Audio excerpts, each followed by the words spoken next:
This is Best Week Ever. Hey, you can tune in for baseball action today. Dodgers host the Padres. Coverage begins at 6:30 p.m. Eastern on ESPN Radio and the ESPN app. I'm Jonathan Saslow. He's Gabe Neitzel, in for Peter and Courtney today. And how about, before we get to the best and worst weeks ever, how about we bring aboard a special guest? Our new friend is also our old friend. He is Mike Golic Jr. Hello, Mike Golic Jr. What's going on, fellas? How we doing? Look at Mike Golic Jr. back in the saddle. You got Golic Sr., Golic Jr. making their highly anticipated return to ESPN Radio, hosting the new weekday morning program called The Golics from 10 a.m. to noon Eastern time. That's starting up again in a few weeks. I think August 3rd, is it, Gojo? August 3rd we calling it? August 3rd, we're getting back in, continuing the proud tradition of very original ESPN Radio programming names for shows. The Golics. We really worked hard on that one.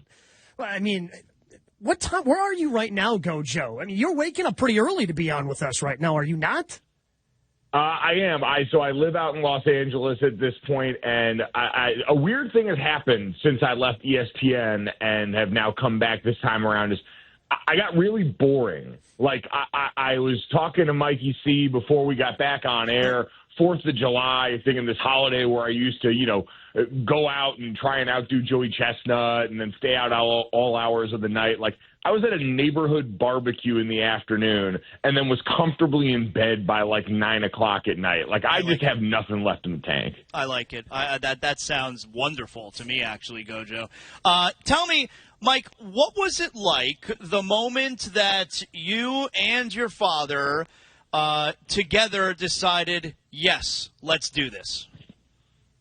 It was pretty surreal then and still is now, on a couple of levels. Like, one, there was this idea that, all right, we had been fortunate to work together on a show a bit at the end of my time at ESPN and the end of our time at ESPN. But, I was the third chair on Dad and Trey's show. So we leave and we're able to do a couple of shows together. But then the last one ends sooner than we expect. And you have that moment where you're not sure.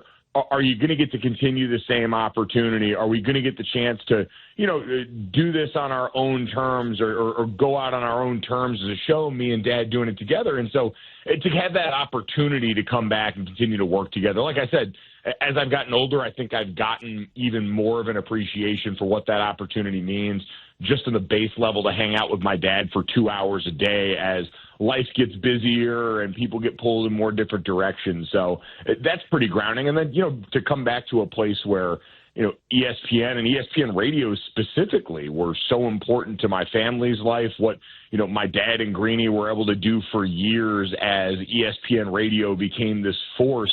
And then for me to get to come along and begin my sports media career at this place and to have all these experiences with so many great teammates there, the opportunities that were presented, and now to come back with an even more renewed appreciation, I think is pretty incredible. All right, well, Mike Golic Jr., while we have you here, this is Best Week Ever. We're going to have you participate with us. Let's include Mike Golic Jr. here. Let's get to Worst of the Week. I want to be the best of the worst. Who had the worst week ever? Oh, no, this is terrible. All right, Mike Golic Jr., how about Brad Stevens? Now, he's going to address the media tomorrow after the Jaylen Brown trade. But worst week ever, Golic Jr., we got to include Brad Stevens here. Give us some thoughts. Yeah, no, he's certainly going to have a lot to answer for. I don't know if his week was as bad as Bill Simmons, who found out about this trade mid-colonoscopy, but still pretty bad on both sides. And, I'll be very curious to see what is clearly, as we've gone through this process, shown us this team felt very differently about Jaylen Brown than the rest of us did. And, maybe the rest of the NBA followed suit, considering the kind of package they got in return for him. It is one of my favorite days all year long. It's not one of the favorite Mets days all year long because every July 1st, they give Bobby Bonilla a little over $1 million. But things have been so bad for the Mets. I did see one Mets fan put out on social media saying this is usually the most embarrassing day of the year for the Mets. But the Mets have been so bad that this was only like 4th or 5th on the list. But Bobby Bonilla Day, happy belated Bobby Bonilla Day if you celebrate, Gojo. Yeah, I think we all celebrate anytime someone can get one over on the man. So I have always said my goal in my next life is to come back and be a fired football coach and get paid to do nothing. But being Bobby Bonilla and having a contract that works on ages like this is probably a pretty good close second. We only have 9 of them left. Only 9 Bobby Bonilla days left. So, cherish them while you can. Start putting away some money if you're Bobby Bo. I mean, come on, you want to be careful here. How about for worst week ever as well? How about Croatia? You had a great game with Portugal and Croatia earlier this week, Golic, but Croatia, another goal taken away from offside when it looked like they got the equalizer very late in that contest. That's a tough pill to swallow. Tough pill to swallow for Croatia. They get to go back to a beautiful country, so that's at least a win for them. And the American foray into getting to debate offside with the world stage, like it's a pass interference penalty late in a college or NFL football game, really been a joy to watch. So great if you don't have a dog in the fight, awful if you're a Croatian fan. Now let's get to the best of the week. You're simply the best. Who had the best week ever? I mean, Golic, we got to start with America. I mean, America 250, the old girl not looking a day older than 240 and finds itself tomorrow night in the round of 16. How fired up are you for Team USA tomorrow, Golic? Haven't been this fired up in a while. What an incredible showing by them. This is the kind of performance that really can spawn a new generation of soccer fans and potentially the next great team of players with this kind of performance. So an incredible showing for them while playing host to this incredible event. It's made a believer out of me. I mean, how do you get any better than Travis Kelce, Taylor Swift? Big wedding, New York City, Madison Square Garden. Happy couple tie-in. The guest list seemed extensive. Gojo, I'm surprised you didn't get an invite. It seemed like everybody was getting an invite to this thing. Yeah, no, worst week ever. I would like to retroactively nominate me for somehow not being able to weasel my way onto that guest list. But congratulations to the happy couple. Thrilled for them. Cannot wait to see the concert-style footage released in theaters of the wedding. I will be in those seats the opening night. I know you love Taylor Swift, Golic, and I mean this when I say, if you and your dad returned to ESPN Radio like a year ago, I think there's a very real chance you would have been invited to the wedding. It's going to haunt me till my dying day. Don't worry, guys. I really think that's true. Also, for best week ever, how about it's very rare that a team that loses, we would say, had a best week ever, but Golic, how about Cape Verde? I mean, if you're a Cape Verde citizen, or certainly if you were on the team, you're going to remember that match against Argentina the rest of your life. They're the story of the World Cup to me. A country of 500,000 people going out and almost shocking the world. Some of the most exciting play. I mean, guy scores one of the most impressive goals in the match, runs into the stands to celebrate with his girlfriend. They make movies out of stuff like what Cape Verde did this tournament. So congratulations to them on shocking the world. Mike Golic Jr., you can catch Golic Sr., Golic Jr. in their return to ESPN Radio. The Golics, 10 a.m. to noon Eastern Time, beginning every weekday morning on August 3rd. Golic, good to talk to you as always. We love having you guys back. It's going to be great hearing you and your dad every day. Fired up to be back on the team with everybody, including you guys, man. Thanks for having me, and it should be fun. August 3rd, everybody get ready. See you, Mike. There you go. Mike Golic Jr., him and his dad returning August 3rd with the Golics every weekday morning, 10 a.m. to noon Eastern Time. There you have it. That's how it's done. That's how it's done. I mean, the Golics, certainly, they can be nominated for Best Week Ever, coming back to ESPN Radio from 10 a.m. until noon Eastern Time. That's going to be exciting because, yes, I got to know Mike Jr. a little bit when I first started at ESPN Radio. Very excited that he is coming back. Really seems like such a no-brainer once all parties involved had, mutual interest. I don't know how it went down. It's above my pay grade. I mean, you may think that I have like a say and like I'm in charge of certain things on the network, but I'm not. I'm really not. I'm an innocent bystander. And once everyone realizes that this is something they want, that's very exciting. Seems like like I said, a no-brainer that they bring them back. Zaz, I got to know before we get out of here, what are your plans for the big game tomorrow night? Team USA in action. You hunkering down in the Zaslow family mansion? Yeah, I'm not a go out and watch at the bar kind of guy. I like to be in a controlled environment and relax. And yes, I'll be watching tomorrow night with my boys. I'm looking forward to it. It's going to be a lot of fun. You have the same drill? You watch at home? Yeah, I'll just watch at home, especially with doing a morning show locally, having to get up for that. Yeah, just going out for it. Plus, again, it's just easier to kind of focus on the game when you're just sitting at home with me, my wife, and the dog.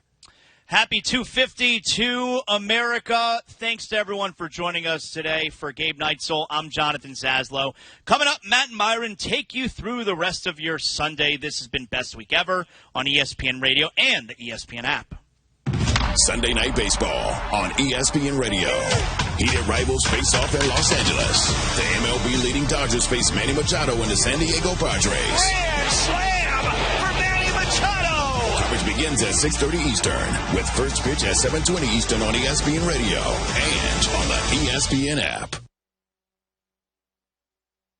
Download to see if you qualify. Not all customers will qualify. Transfer fees may apply. No Albert subscription required. Albert is not a bank. Albert loans are issued by FinWise Bank, member FDIC. Not an actual client. Terms apply. Hey, Albert, can you help us plan and budget for a bathroom renovation? I certainly can. Let me review your finances. Who are you talking to? Albert, my AI financial assistant that I can access right in the app. It automates all things finance, moves money, pays bills, creates personalized alerts, finds savings, and so much more. Your bathroom renovation financial plan is ready. I found cash you can put aside, and to cover the rest, Albert can get you up to $10,000 fast. Can you find contractors nearby within our budget? Here's a list of contractors. Would you like help requesting a $10,000 loan for your bathroom renovation? Yes! Download the Albert app and use promo code PLAN to access Genius. Plus, get up to $10,000 for whatever you need. Just download the Albert app right now and use promo code PLAN to get up to $10,000. That's promo code PLAN. In sports, the tape never tells the whole story. Hiring is no different. AI can make candidates look like an MVP on paper. So knowing the person and the skills behind the resume matters. That's where Robert Half changes the game. Our recruiters combine their expertise with award-winning AI to evaluate skills and fit quickly. Learn how we can find you specialized talent in finance, accounting, technology, and more.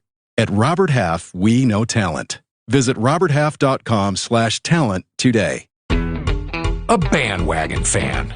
The biggest insult in sports. But this summer, during the FIFA World Cup, it's an invitation, America. Never watched soccer before? Perfect. Think a corner kick is a karate move? Sure, why not? Prefer sports where players can use their hands? Me too. Just here for the snacks? Now we're talking. So grab a bag of Lay's and jump on the bandwagon. We're undefeated. Lay's, the official sponsor of the FIFA World Cup 2026. When you're a maintenance engineer in a beverage manufacturing plant, you keep production lines moving and quality on track because there's no room for slowdowns. With Grainger's vast selection of high-quality motors, sensors, belts, and hard-to-find parts, you can get what you need fast and all in one place, so nothing gets in the way of getting the job done. Call 1-800-GRAINGER, click Grainger.com, or just stop by. Grainger, for the ones who get it done. Buster Olney here for La Quinta by Wyndham. Summer mornings move fast, whether you're heading to the job site or catching the first pitch. But not every hotel makes it easy to start your day right. At La Quinta by Wyndham, you can wake up to a free Bright Side breakfast, including hot waffles, fresh fruit, eggs, yogurt, and more. It's the kind of lineup that helps you knock your morning out of the park. And while you're at it, book your next work trip at LaQuinta.com to earn Wyndham Rewards points with your qualified stay. Tonight, La Quinta. Tomorrow you shine. Terms and conditions apply.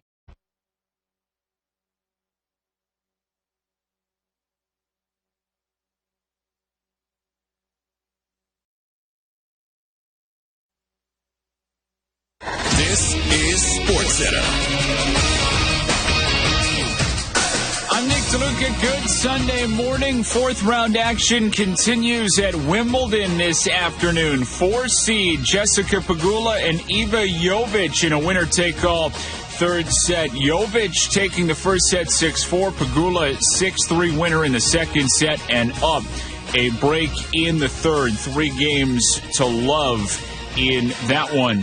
10-seed Karolina Muchova and Barbora Krejcikova into the second set. Muchova taking the first set 7-5 on serve, 3 games to 2 in the second. Men's side, Novak Djokovic and Roman Safiullin. Djokovic rallying to win the first set 7-6 in a tiebreak, 8-6 on serve in the second. 1-1 coverage all tournament long on ESPN TV. In the NHL, Predators center Maverick Bourque signing a 6-year deal after being traded to Nashville by the Stars. Contract worth $33 million, carrying a $5.5 million salary cap hit through 2031-32. Bourque had 20 goals and 21 assists in 82 games during his second full NHL season, averaging just over 15 minutes in ice time per game. World Cup round of 16 continues today. Morocco and France advancing yesterday. 2 more matches. Brazil taking on Norway 4 Eastern at MetLife Stadium. Then tonight, England and Mexico in Mexico City. Match time staying the same. Hope everyone's having a fantastic holiday weekend. Thanks again for listening to The Rich Eisen Show. Have a safe and happy 4th of July. Make some great memories, and thanks for making us part of your day.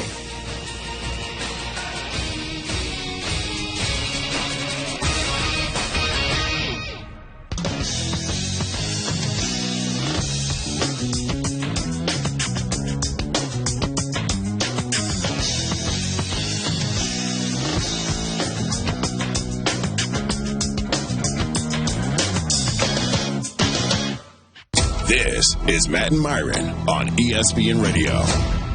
And that guard 6'4" from Kentucky, Matt Jones. The level of fireworks in my neighborhood, I've been here a long time, was unlike anything I'd ever heard. It sounded like I was in a war documentary or something, and it was coming through the microphone. I called the non-emergency number. See, wait a minute. You called the police on people shooting fireworks. It wasn't normal fireworks. It was like M80s. It was dynamite. There were grenades. Myron Metcalf.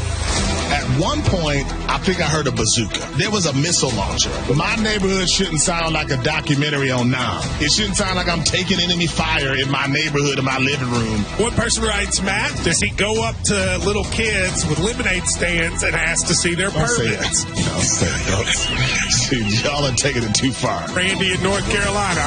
Myron, what in the world? I can't believe it. Matt and Myron on ESPN Radio and on the ESPN app. All of America last night celebrated the 250th anniversary of the country. Well, Myron sat at home and called the police and asked the children to stop shooting off. No, I didn't. Sparklers. That's the way it goes here on Matt and Myron, presented by Progressive Insurance. Round out your protection with life, phone, and health insurance. Myron Metcalf is here.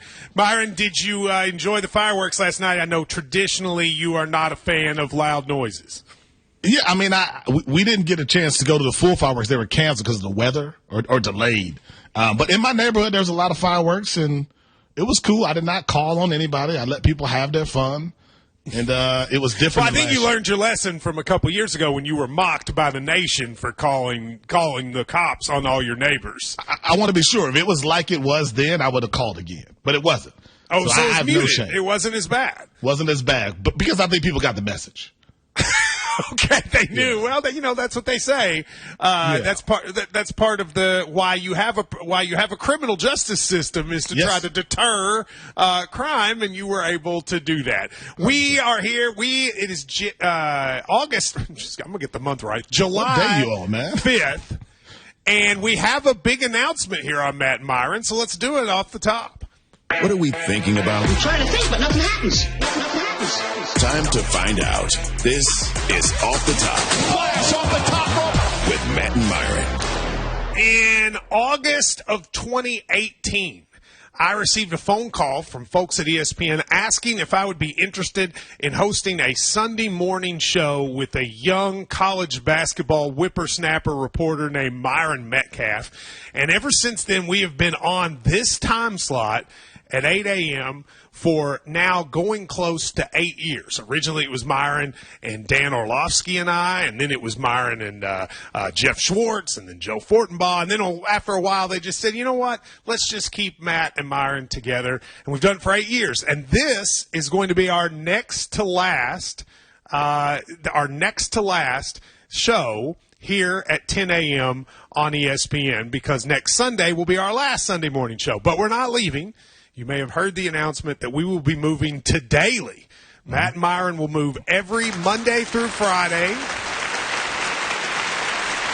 Thank you very much to the generous applause. Every Monday through Friday on ESPN Radio starting August 3rd. Something he and I have wanted to have happen forever has now happened. And Myron, I'm very much looking forward to being in your life, not just one day a week for 3 hours, but every day. I'm very, very excited, and thank ESPN for the opportunity. No, I'm grateful, man. I'm looking forward to it. Like, we've been talking about it for a long time behind the scenes, and it was cool to see it officially announced and to see everyone kind of respond to that. But, yeah, we're not going away. You just got to follow us to Monday through Friday. But I'm going to miss this time slot. I mean, every Sunday morning we would wake up, you and I think you can tell now, we'll probably over the next couple of weeks kind of tell stories of the first 8 years. You were not necessarily excited when they told you were getting a show with me because, I think it's fair to say you didn't know if you liked me before we started this show. Is that fair? I thought it had to be another Matt Jones that I just didn't know because I questioned if it was the one I knew because I just knew that wasn't going to work. Like, I didn't say anything. Like, I accepted the opportunity. I was like, yeah, okay, I'll be a part of this experiment, ESPN. But why didn't you think that would work? Why didn't you think it would work? Because the interaction I had with you before that show, the only interaction I had with you before that show was we were in a screaming match at a Kentucky basketball game, and I don't even remember what it was about. But I know you weren't backing down, and neither was I. And I'm sure, though, I was probably correct, right, in hindsight. And I'm sure you thought you were correct. But I was going from that interaction to suddenly throwing us in a studio together with Dan Orlovsky, who was also coming from. Yeah, this was that. Dan Orlovsky's a big ESPN star now. We were the first thing he did at ESPN. First thing? His first day at ESPN was my first day. We literally got our little mug shots they give you at the Bristol studio. We actually got them together. We had their pictures taken at the same time, Myron. Yeah. So you said people came up to you and were like, how are you going to make that work, right? Yeah. No, people would just walk up to me and they'd be like, Matt Jones? That's all they would say. And then I'd just be like, Matt Jones? I was like, listen, man, it's a combination that we'll see. We'll see what happens. But now here we are. It's a combination that we'll see.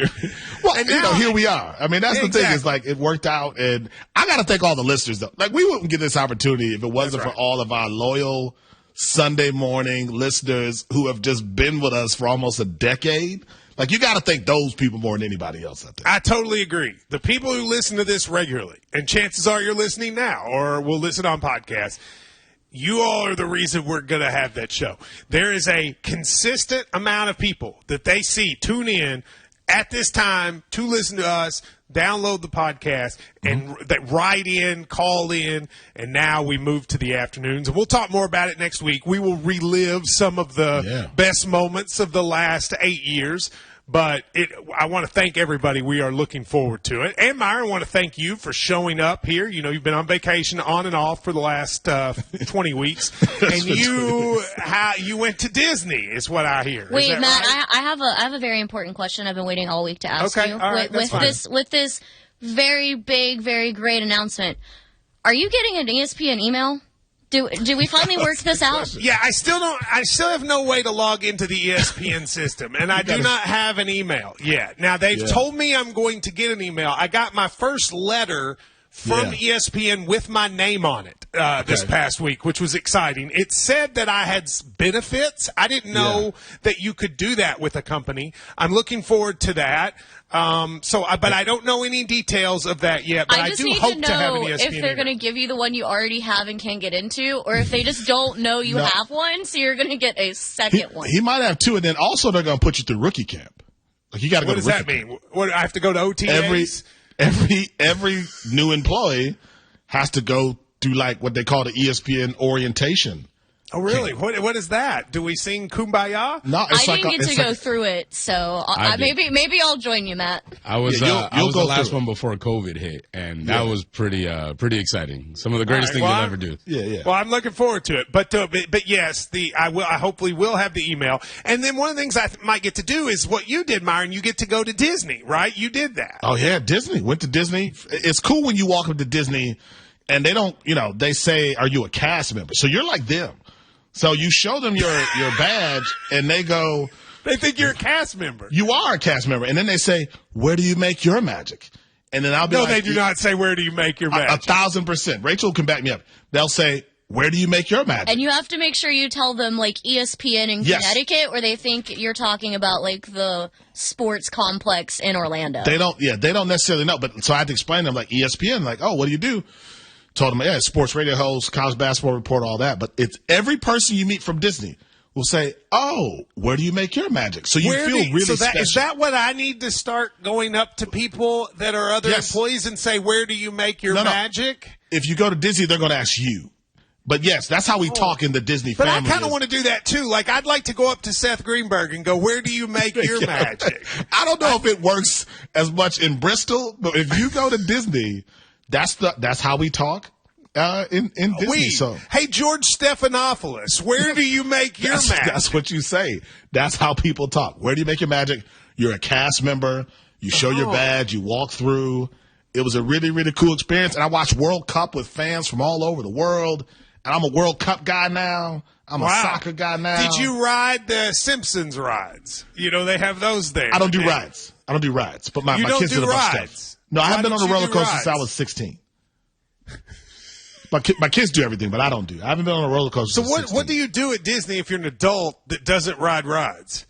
Pay. That's the only thing people want me there for. You just pay. You just walk around and pay. I pay. But but they did all the rides and it was fun. I haven't been to Disney in a long, long time. I know you get when you work now. Apparently, I can get some amount, discount or something to go. But I've never been. What? You can go whenever you want. Well, I mean, I plan. I don't want to go a lot. Matter of fact, since I'm a single adult, probably don't want to go at all. I think that would be weird. No, people do it. Who? There's a whole culture. Rachel will tell you. There's a whole culture of people who like. You're telling me there are single men that just go to Disney? There are. Yes, there are. That feels like that. It's a whole culture. It's called being a Disney adult. It has a negative connotation. Very negative. But it is a thing. It is a thing. You can go. I've had to go by myself before because I've had friends bail on our trips and they're paid for, so I'm going anyway. Rachel goes every other weekend. Yeah, Rachel goes more than anybody you know.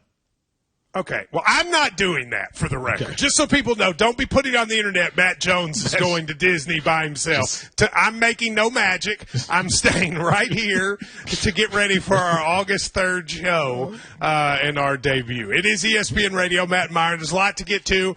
Jaylen Brown, LeBron, the World Cup, ton of World Cup talk, and more. I just got a new mattress that I'm very excited about. I'm going to go bounce around on it, and we'll be back. It's Matt Myron on ESPN Radio. Sunday Night Baseball on ESPN Radio. Heated rivals face off in Los Angeles. The MLB leading Dodgers face Manny Machado and the San Diego Padres. Grand slam for Manny Machado! Coverage begins at 6:30 Eastern with first pitch at 7:20 Eastern on ESPN Radio and on the ESPN app. Less than 4 in 10 kids aged 6 through 12 are playing sports regularly. 4 in 10 kids? Let it sink in.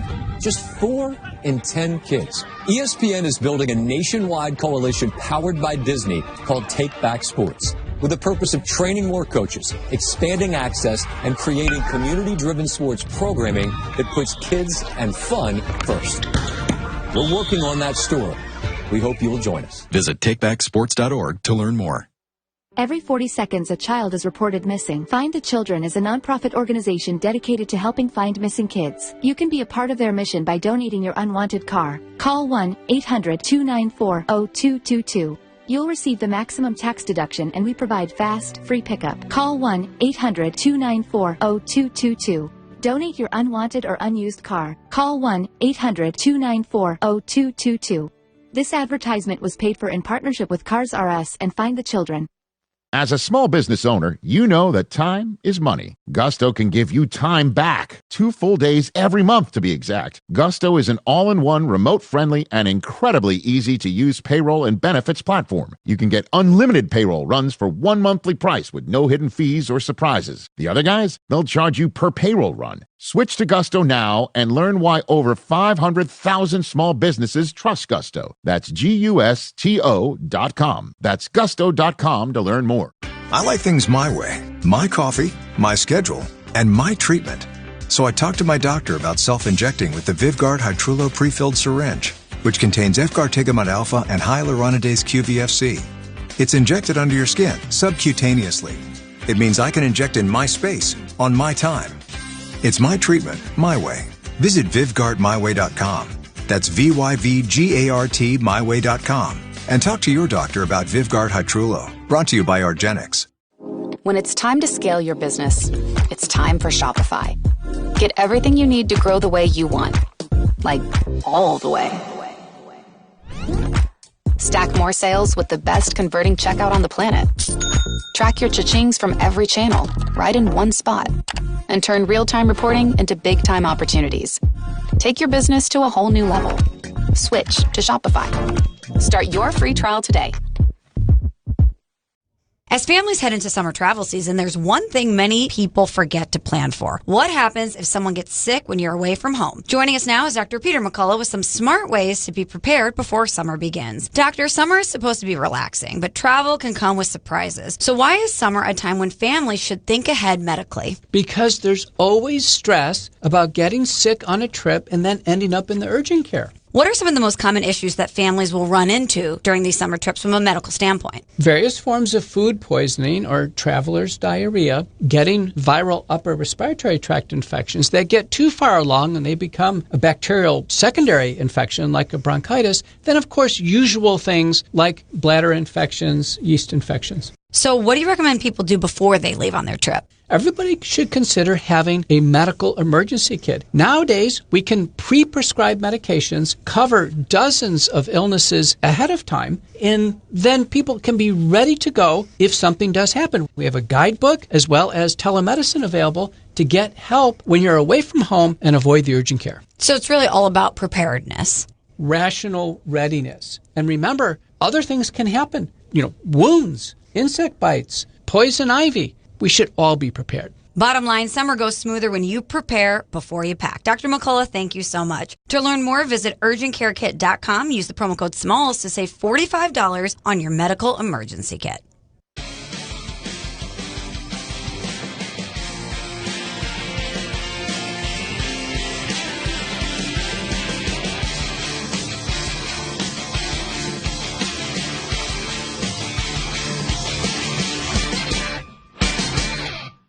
Jaylen Brown taking his talents to Philly. Somebody give me an Excedrin, man, because damn, I can't hardly believe it. 3 years left on Jaylen Brown's contract, and I'm told Jaylen Brown never requested a trade, and yet over the last couple weeks, they shopped him relentlessly. If you're going to trade a guy that's a top 10 player, you at least got to get back a guy that's a top 15, top 20 player, and Paul George is not that. Paul George hasn't been consistently good since I was skinny.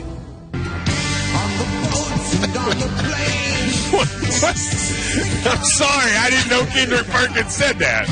That's funny. By the way, thank you for bringing a little Neil Diamond here on the 4th of July. It is Matt Myron. The text machine, we have a number that you can text during the show. And we're going to have it during the Daily Show. And people are sending in messages, 772-774-5254. Let me read a couple of them. One person writes, Matt, congrats on the weekday show. You guys are the best tag team partners on radio. I try to never miss a Sunday. That's very nice. One person writes, Matt, please tell Myron to never tell me where he makes the magic. Thank you very much. I will. Hold on, man. Talk about working, man. Come on, man. One person writes, Matt, there were Sunday mornings where I was forced to choose between Matt and Myron or my wife and Jesus/church. Sometimes it was a tougher decision than it probably should have been. Hold on. We don't want to start the family disputes. Now you don't have to worry about that. You don't have to make that that switch. 888-SAY-ESPN. Matt Myron, let's talk just a little bit about Jaylen Brown. He was traded to the Sixers this week in a move that sort of baffled people. I was trying to think of how many times I've seen a trade and thought, now did I fall for a website where they spell Sham's name like one letter off? Because I just couldn't imagine a world they would trade Jaylen Brown for Paul George. Not just an older player, 36, but also maybe the worst contract in the league, or at least in the conversation for the worst contract in the league. But they did, and now we are sort of trying to get through the implications of it. Let's just start with this. Put everything else aside. Yeah. Is there any way that you think this trade makes basketball sense for Boston? No. I don't think Boston does. Like, they understood. Like, to me, when I saw the news, I was like, wow, VJ Edgecombe is headed to Boston. Right? Like, you're going to get a young player that you can build around. Makes sense if that's the move. When I found out that VJ Edgecombe wasn't a part of the trade, I really couldn't understand what Brad Stevens was doing. It makes no basketball sense, and I don't think we're ever going to get to a point where it does. But it tells you a lot about who they thought he was. It makes no basketball sense that this wasn't a basketball trade, right? Is that ultimately what you would say? Like, it was done because they just had to get rid of him? I think behind the scenes there's probably a lot we don't know. Yeah. Like, listen, I'm going to push back against some of the Jaylen Brown is the smart. Jaylen Brown is legitimately smart. Like, he's a legitimately smart dude. Like, 100%. And maybe that intimidates some people. There's also an element where you can assume that you're smarter than everybody and kind of look down on people, and things can get weird. So I was the first person to ever write a story about Jaylen Brown in college. Went to the Cal campus, and I'm getting ready to interview him. I'm like, hey, man, let's meet up tomorrow somewhere if you want to say, right, cool. But first I got to go to hot yoga, and then we can hang out. You know, and you didn't like that. Like, you've always been skeptical of hot yoga. No. I remember. I went to hot yoga once, and you kind of mocked it. No, it wasn't that I didn't like it. It was me trying to understand how an 18-year-old was already kind of quirky a little bit. So I could understand, like, this smart, incredible basketball player who goes to hot yoga. That might not be everybody's cup of tea. And I think Boston traded him because they decided this isn't our cup of tea after all these years. I understand that. But they had, I believe, 3 more years left on his deal, right? I think that's correct.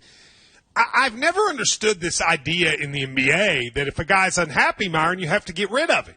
I mean, you got him for 3 years. Is he not going to play? You don't want unhappy Jaylen Brown. Why not? I've worked places I'm unhappy. You think I've always been happy working everywhere? I'm not going to mention specific spots, but, like, people are not always happy. Sometimes you got to work when you're unhappy. There's a lot of people listening to this show that are not happy. You have the contract. Why do you have to trade him just because he's unhappy? He can have another year. He's not going to, like, tank his career. He's a smart guy. I don't know if anyone said he was unhappy. The question is, were the Celtics happy? Well, then the Celtics need to. I mean, are they going to be happy with Paul George playing 30 games a year? I mean, like, what? How's that going to make them happy? This is what I'm saying. Behind the scenes, like, we don't know how weird it was. Like, we talked about this with Russell Wilson. But everybody works with people that are weird. Why is it in the NBA that can't have too many of them, though? I agree, but okay. So John Calipari used to say to me, he said, I can have one knucklehead on my team. I can't have 2. Okay? So, I mean, Jaylen Brown can be your one. I'm not going to say, I think he's actually very smart. He's not a knucklehead, no. But he can be your one quirky guy, and then you just don't bring in any other quirky guys. He's the one. Why can't you just do that? Because something must have happened that we don't know about that made the Celtics feel like they couldn't be the team they wanted to be. Now, granted, a lot of this is money, too. This is second apron stuff. This is a giant contract. This is all that. It's definitely second apron is a huge part of it. But, like, here's the thing I don't understand about the talk about the second apron. Paul George makes more money than Makes a lot of money. Makes so a lot of why money. is that? How does that make it better? But I'm telling you, I think the thing that the Celtics aren't going to say or won't come out is what happened this season that made the Celtics say, that's it. Now, here's the thing that we're not talking about in this whole conversation about Jaylen Brown. Can somebody find Jason Tatum? That was his number one dude for a long time, a decade. Those two guys were side by side. They won a championship together. Usually in these situations, that person puts out some sort of a message that says, you know what? I loved our time together. Well, you know what? Sometimes people have to move on. Yeah, Jason Tatum has not said one word about his co-star being moved to another team, which tells me if he didn't co-sign it, he also didn't push back on the idea. I think that's probably clear. I mean, I think probably Jason Tatum didn't like when Jaylen Brown said this was his most fun year of all time. On Twitch, the night of when Jason Tatum didn't play, and when they didn't win a title, they lose early in the first round, and he's like, "This was so fun not having Jason Tatum around." It's like going on a solo trip without your partner and being like, "This is the greatest 5 days of my life." Like, whoa, hold on a second. You got to be careful about that. John in Washington, D.C. John, what do you think? Man, I'm going to tell you the truth. I think Boston already decided a long time ago Tatum was their guy. And they decided, hey, Jaylen Brown, we're going to ship him out because, we don't want any friction with Tatum. But at the end of the day, they won a championship together. But they won a championship. It's not like it didn't work. It worked. That's the problem. Like, I don't understand. I mean, it worked. So why can't you keep going? There are people, and I appreciate the call, John. There are people who have produced magic together. Let me give you one example, Myron. Desus and Mero. I love Desus and Mero. Did you like Desus and Mero? Love them. Apparently, I learned behind the scenes they've always hated each other. Yeah, well, okay, that's fine. But, man, you made a lot. And what has happened to Desus and or Mero since? Have you seen them? I don't know where they are. Yeah. Mero's doing a lot. What's he doing? Mero's hosting New York radio. Mero's doing a ton. That's fine. But they used to be Desus and Mero, and now he's on New York radio, whatever. My point is, couldn't they have just worked it out? Couldn't they have just found a way to work it out? The Celtics, I feel like, could have found a way to work this out. They could have. Not if somebody's getting on your last nerve. Is this a precursor to like 5 years from now? No, I'm just saying, like, they traded him because they were annoyed. ESPN Radio is presented by Progressive Insurance. Round out your protection with life, phone, and pet health insurance. Come together, Desus and Mero. It'll be better. LeBron next. Coming up on the Monday edition of Unsportsmanlike with Evan Cohen, Chris Canty, and me, Michelle Smallman, we kick off our ESPN Radio Rankum series where I'll tell you my top 5 NFL storylines I'm most paying attention to. It's Unsportsmanlike, 6 a.m. Eastern, right here on ESPN Radio, ESPN2, and ESPNU.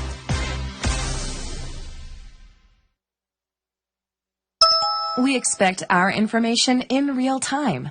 U.S. Med carries continuous glucose monitors, which provide real-time readings of blood glucose levels. U.S. Med is an approved provider for Medicare and over 500 private insurers. So call 888-665-0696 today for a free insurance and Medicare benefits check as easy as, that's 888-665-0696. Individuals and businesses with tax problems, listen carefully. If you owe over $10,000 in back taxes or have unfiled tax returns, U.S. Tax Shield can help you take back control. The IRS can seize your bank accounts, garnish your paycheck, close your business, and file criminal charges. Our team of tax attorneys can stop collections and get you protected. U.S. Tax Shield offers a price protection guaranteed quote to get you protected today. U.S. Tax Shield is A+ rated with the BBB, so call 800-494-6139. U.S. Tax Shield, 800-494-6139. In sports, the tape never tells the whole story. Hiring is no different. To understand the person behind a resume, you need experience. That's where Robert Half can help. Our recruiters combine their expertise with award-winning AI to evaluate skills and fit quickly. At Robert Half, we know talent. Learn more at roberthalf.com/talent. Grainger knows when you're a procurement manager for an office park, you're not managing one building. You're managing all of them. And to stay ahead, you need to see through walls and around corners. Lights about to fail, filters ready to clog, HVAC on its last leg. If you wait until something breaks, you're already behind. Count on Grainger for quality products, easy reordering, and 24/7 support. Call 1-800-GRAINGER, click Grainger.com, or just stop by. Grainger, for the ones who get it done. A bandwagon fan. The biggest insult in sports. But this summer, during the FIFA World Cup, it's an invitation, America. Never watched soccer before? Perfect. Think a corner kick is a karate move? Sure, why not? Prefer sports where players can use their hands? Me too. Just here for the snacks? Now we're talking. So grab a bag of Lay's and jump on the bandwagon. We're undefeated. Lay's, the official sponsor of the FIFA World Cup 2026.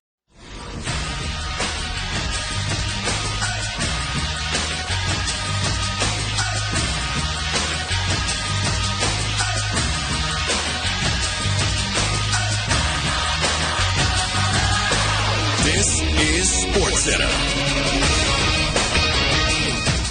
I'm Nick DeLuca. Good Sunday morning, afternoon across the pond. Fourth round action continuing at Wimbledon today. 4-seed Jessica Pegula advancing into round 5, taking the final 2 sets against number 16 seed Iva Jovic. 4-6, 6-3, 6-1 as she rallies from dropping the first set. Karolina Muchova taking the first set 7-5 on her way to a victory. She has a game for the match against Barbora Krejcikova, trying to wrap that one up. And Novak Djokovic on the men's side winning the first set in a tiebreak 7-6 after rallying from down a game against Roman Safiullin. Djokovic is a game away from taking the second set on top 5 games to 3. Coverage continues all tournament long on ESPN TV. In the NBA, looming question, LeBron James's free agency. ESPN's Tim McMahon with the latest. 10 teams or so. They've heard from almost everybody in the league. You know, there's the teams we've been talking about. The Cavs, the Heat, the Warriors, the Sixers have their attention after this Jaylen Brown trade. You know, the idea of teaming up with the Denver Nuggets or with Anthony Edwards in Minnesota, you know, those are all intriguing. Here's the thing. LeBron is in no hurry and McMahon on SportsCenter. World Cup round of 16 continues today. Brazil, Norway, 4 Eastern, England, Mexico at 8 Eastern. Hey, it's Michelle Smallman, and coming up Monday, we'll get you ready for the biggest moment in U.S. men's soccer history as they get ready to face Belgium in the round of 16. It's on Sportsman like 6 a.m. Eastern right here on ESPN Radio, ESPN2, and ESPNU.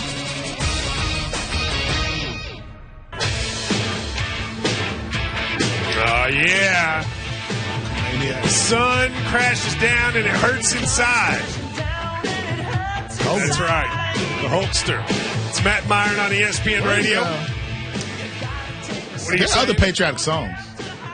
What patriotic song do you want to play? Living in America, James Brown. But I mean, like, we're getting to that. That's in the next hour. Are we? My guess is there was going to be ones you liked too. Okay. I wasn't just going to be Brooks and Dunn and Toby Keith. See, so Matt really hated the random music I picked last week. Yeah, because you picked like funky emo music the whole day. Yeah. Like we're trying to keep on. You were picking like Morrissey. I just had to get him in a better mood with the music, and then I was going to make a switch. I promise. Okay, yeah, this sounds like that Paul Revere playlist. I'm just trying to add a little spice. I promise you, we're not going to play Lee Greenwood. Okay. God bless the USA. Poor man. By the way, I saw him singing last night. It has to be something that like you've been performing for 50 years. Everybody just wants to hear one song and get out. They don't want to hear you say anything else. You probably hate it though, right? At some point, it's got to be hard because if that's your living and that's your that's how you live. Oh, you know he's got to hate it. Like he has to be like, I got other hits. Yeah. Nobody wants to hear anything Nobody else. wants to hear it. 888-SAY-ESPN. More people writing in. One person writes, Matt, absolutely awesome. You're going to be on every day. Loyal listener for years. You guys just work together. That's very nice. One person writes, congratulations to Matt and Cookie. My Sunday mornings will never be the same. That cookie thing has to stop. The cookie thing is ridiculous. People keep calling me Cookie. Cookie on the daily. Cookie. That's true. You think about all the big names going to be on ESPN Radio now. Rich Eisen, Mike Golick, Cookie, like all the big stars. aren't going to be there. One person writes, Matt, I think we need to get Myron and Lane Kiffin to go to a hot yoga class together, shirtless. It'll be great content. me and hey, listen, people are into it. I like hot yoga. You mocked me for going, but I enjoyed it. We were just talking before we go to the phones about Jaylen Brown for a second. You and I both had stories that I don't think either one of us necessarily wanted to share on the air of personal interactions we've had with Jaylen Brown where he wasn't like bad. He was just odd. And so you kind of think a big part of this is there just comes a point when you have to deal with someone a little odd, quirky, whatever. You're just like, I guess I just can't do this anymore. Again, like my dad would say, you're getting on my last nerve. Like that's a point. You can't measure it. There's no metric for it, right? Yeah, there's no analytics. There's no analytics, but everybody has a last nerve. And the Celtics, to me, this was their last nerve. I don't know what it was. Yeah. I don't know what the exact moment was, but every person, organization has a last nerve, and I think that's where Jaylen Brown went with Boston. And it's weird that there aren't a bunch of former teammates being like, man, let me put out this message that teams usually put out. You don't ever see, like, he's not like I Show Speed. You don't see famous people on his Twitch. It's always just guys he knows. It's just, dudes who are just there. You know what I mean? Like just in the room. They're like, hey, this guy. Yeah. No, I understand. Paul is in Kentucky. Go ahead, Paul. I am 1 mile away from the new Matt Jones Villa in the YMCA. Yes, I have. That's nice. You know where I am. My call is, what time is your program, number one? Number two, will you be recording it, taping it at the new ESPN bar in Lexington? And number three, can you get Myron to come down in person? I'd love to meet him and hear him in person and just hear that laugh in person. Well, that's very nice. It will be 3 to 5 Eastern every day, and you can listen either on local stations or on the app or on Sirius XM or on the TV app, like whatever you want. We will be doing it. I'm building a studio in my home. I'm hoping Myron will have a better studio than he has right now, which is just a room with a blank dot in behind it. But my guess is he will as well. Of shows. I got the space. I do a lot of these shows. I've done a ton of on TV radio things. I have a great. I mean, you don't have to brag. Like we could act. You don't have to. I'm just saying. No, it'll be good, and we'll do stuff in person. We'll be in person in Bristol. The 3 to 5 Eastern every day. It's gonna be a lot. Can we handle each other every day? What do you think? Yeah, I mean, listen, you don't get on my last nerve. You get on my maybe a couple nerves before that, but you don't get on my last one. No, we're going to do well. We're going to have a good time. People don't realize sometimes you and I, we quibble, but we always immediately when when you use words like quibble, I can always tell that people used to cheat off your tests in 5th grade. Like I can just always tell, like. There were like 3 kids who sat next to you with every time they put out the what was that, the Scantron? I could just tell. Do you think Matt covered his paper with his arm so they wouldn't? Oh, he definitely did. Oh, he definitely covered up. Quick story on that regard. I did have a buddy who would copy off me once. And we were in algebra. And you know how in algebra or whatever, the answers are in the back of the book? But the point is to, like, show how you get it, right? Yeah. So one day, I wasn't there. So he copied off. Yeah. He just had to cheat off the back of the book. Yeah. And you do this thing when they would then do the answers. You would switch papers with somebody else, and they would read your answers. Yeah. So they call on this kid for my friend. Let's just call him Bob. Okay. And they said, well, what did Bob put for number 4? Yeah. And the kid read it and goes, he wrote, answers may vary.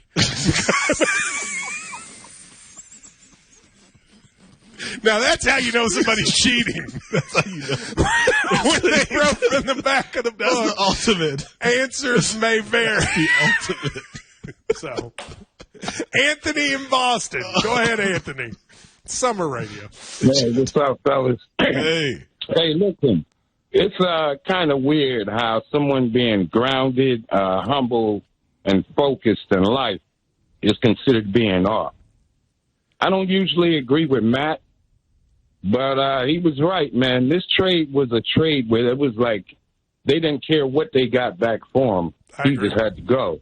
Yeah. Wait a minute. So you think? Brown. Hang on a second. You think Jaylen Brown is grounded? What were the words you used there? Grounded, humble, and focused in life. Yes. You think he's humble? I mean, I might agree with you. He's focused, but do you really think he's humble? Well, I think you really need to look a little bit more into Jaylen Brown and who he is. Jaylen Brown is, when he signed that big contract, the first thing Jaylen Brown spoke of was trying to help people that was less fortunate and establishing foundations. I mean, that's just rich people, though, right? I mean, I know we got like a lot of rich people donate, and I know he cares about causes. He is big in the community. He does as much as anyone in his community. A lot of things can be true. He does a lot for community, but you can still be someone that rubs people the wrong way over time. Like, it's weird to me that his teammates haven't stood up and said, "We're really going to miss you." Anthony, you're in Boston. You're around Boston fans. Are Boston fans pretty upset about this? Of course they are, man. It doesn't make any sense. Yeah, the only thing is that Jaylen Brown, there's never a bad word uttered about Jaylen Brown in the organization or in the city. The only thing that rubs people the wrong way, and it's always been that case, is Jaylen Brown is a very intelligent black man. That still rubs people the wrong way. And the one question that people are not asking in this, because I think Brad Stevens is a good GM. I think he does a great job. I think the one question people are not asking is, who is the new ownership and who is Jaylen Brown? Yeah, people. But here's my. I got to push back on that because I've heard that on a lot of. Go ahead. I've heard that on a lot of podcasts about him being an intelligent black man, and he is. Like, he went to Cal. You know, he had like some NASA partnership. He's done a fellowship at MIT. He's a really, really smart dude, an intelligent black man. I've heard that. But, like, so is Jason Tatum. So are a bunch of guys in the NBA. You know, it's not just Jaylen Brown. So to me, if he has all these qualities and these strengths that we're talking about, and by the way, is one of the best basketball players on the planet, literally carried the Celtics to the playoffs by himself, that tells me there's other stuff within an organization, Matt, that put up with Paul, put up with Kevin Garnett, put up with all of these other guys who were sort of, they're quirky. Kendrick Perkins. Let me go back to caller for a second. Can I bring you back on, sir? Are you there? Is he still there? I'm still here. Okay, so you started that by going, I got to agree with Matt, which is something I don't often do. Why'd you have to throw that in there, and what is it that you don't agree with? No, you've said many things that I don't agree with. Like what? I'm a very reasonable person. What are we talking about? What matters is what you said that I do agree with, Matt.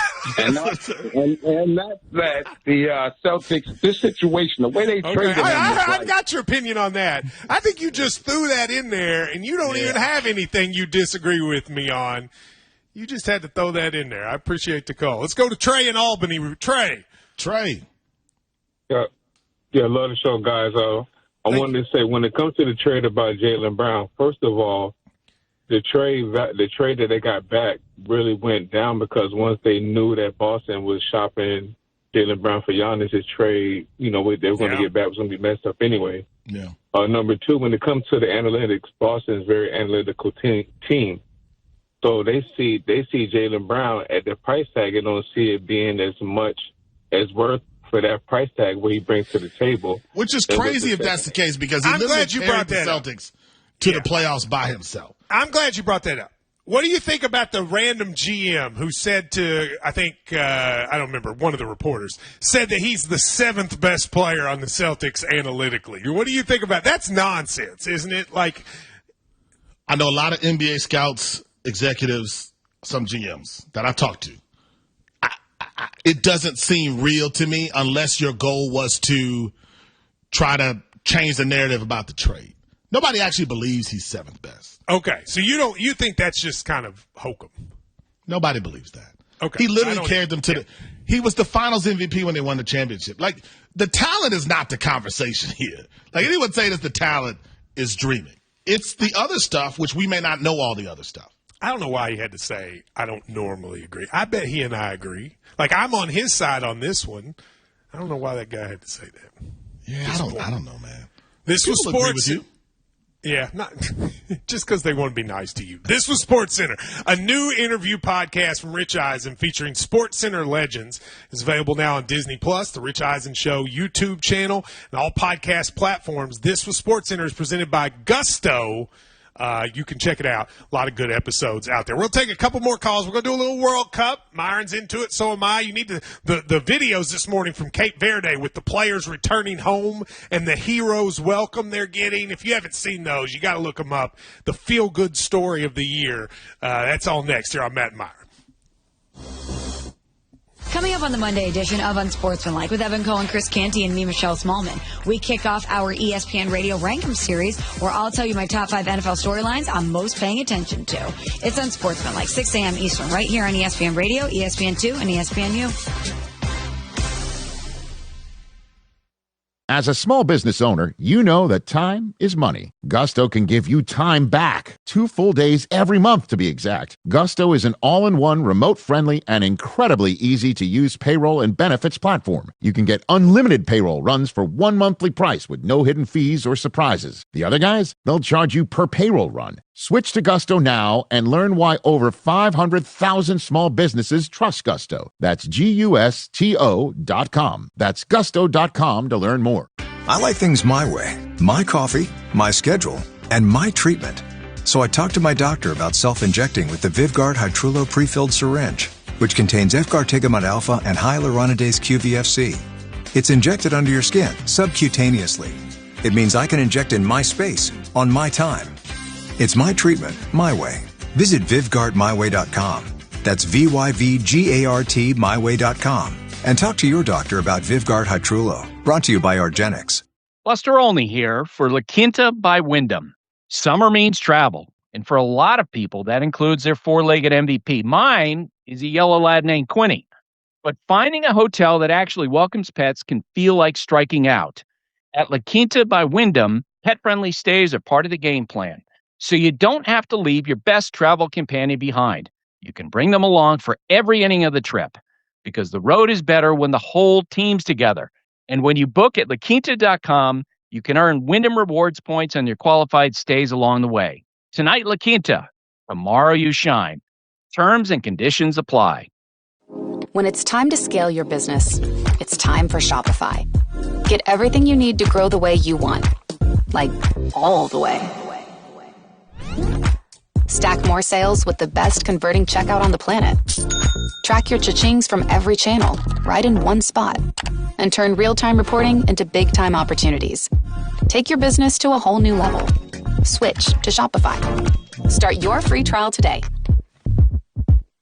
Smalls here. If you're heading into summer without a medical emergency kit, you're taking a risk most people don't think about until it's too late. Summer colds can turn into sinus infections that last weeks, ruining your perfect vacation getaway. And when you're traveling, finding a doctor and a pharmacy, it's stressful. That's why I ordered a medical emergency kit. It's like having an urgent care and a pharmacy at home. It includes prescriptions like amoxicillin and generic Z-Pak to treat a wide range of illnesses. So if you wake up sick, at home, or on the road, you have what you need. No waiting for your doctor, no hours at urgent care, and no pharmacy lines. Also, no copays. Match your symptoms to the right prescription in your guidebook or call their telemedicine doctor. Start meds sooner and feel better faster. Every home needs a medical emergency kit, so order yours online in minutes. It's shipped right to your door. Save $45 with my promo code SMALLS at urgentcarekit.com/smalls. That's promo code SMALLS at urgentcarekit.com/smalls. Prescription required. Always consult your doctor to determine if this product is right for you.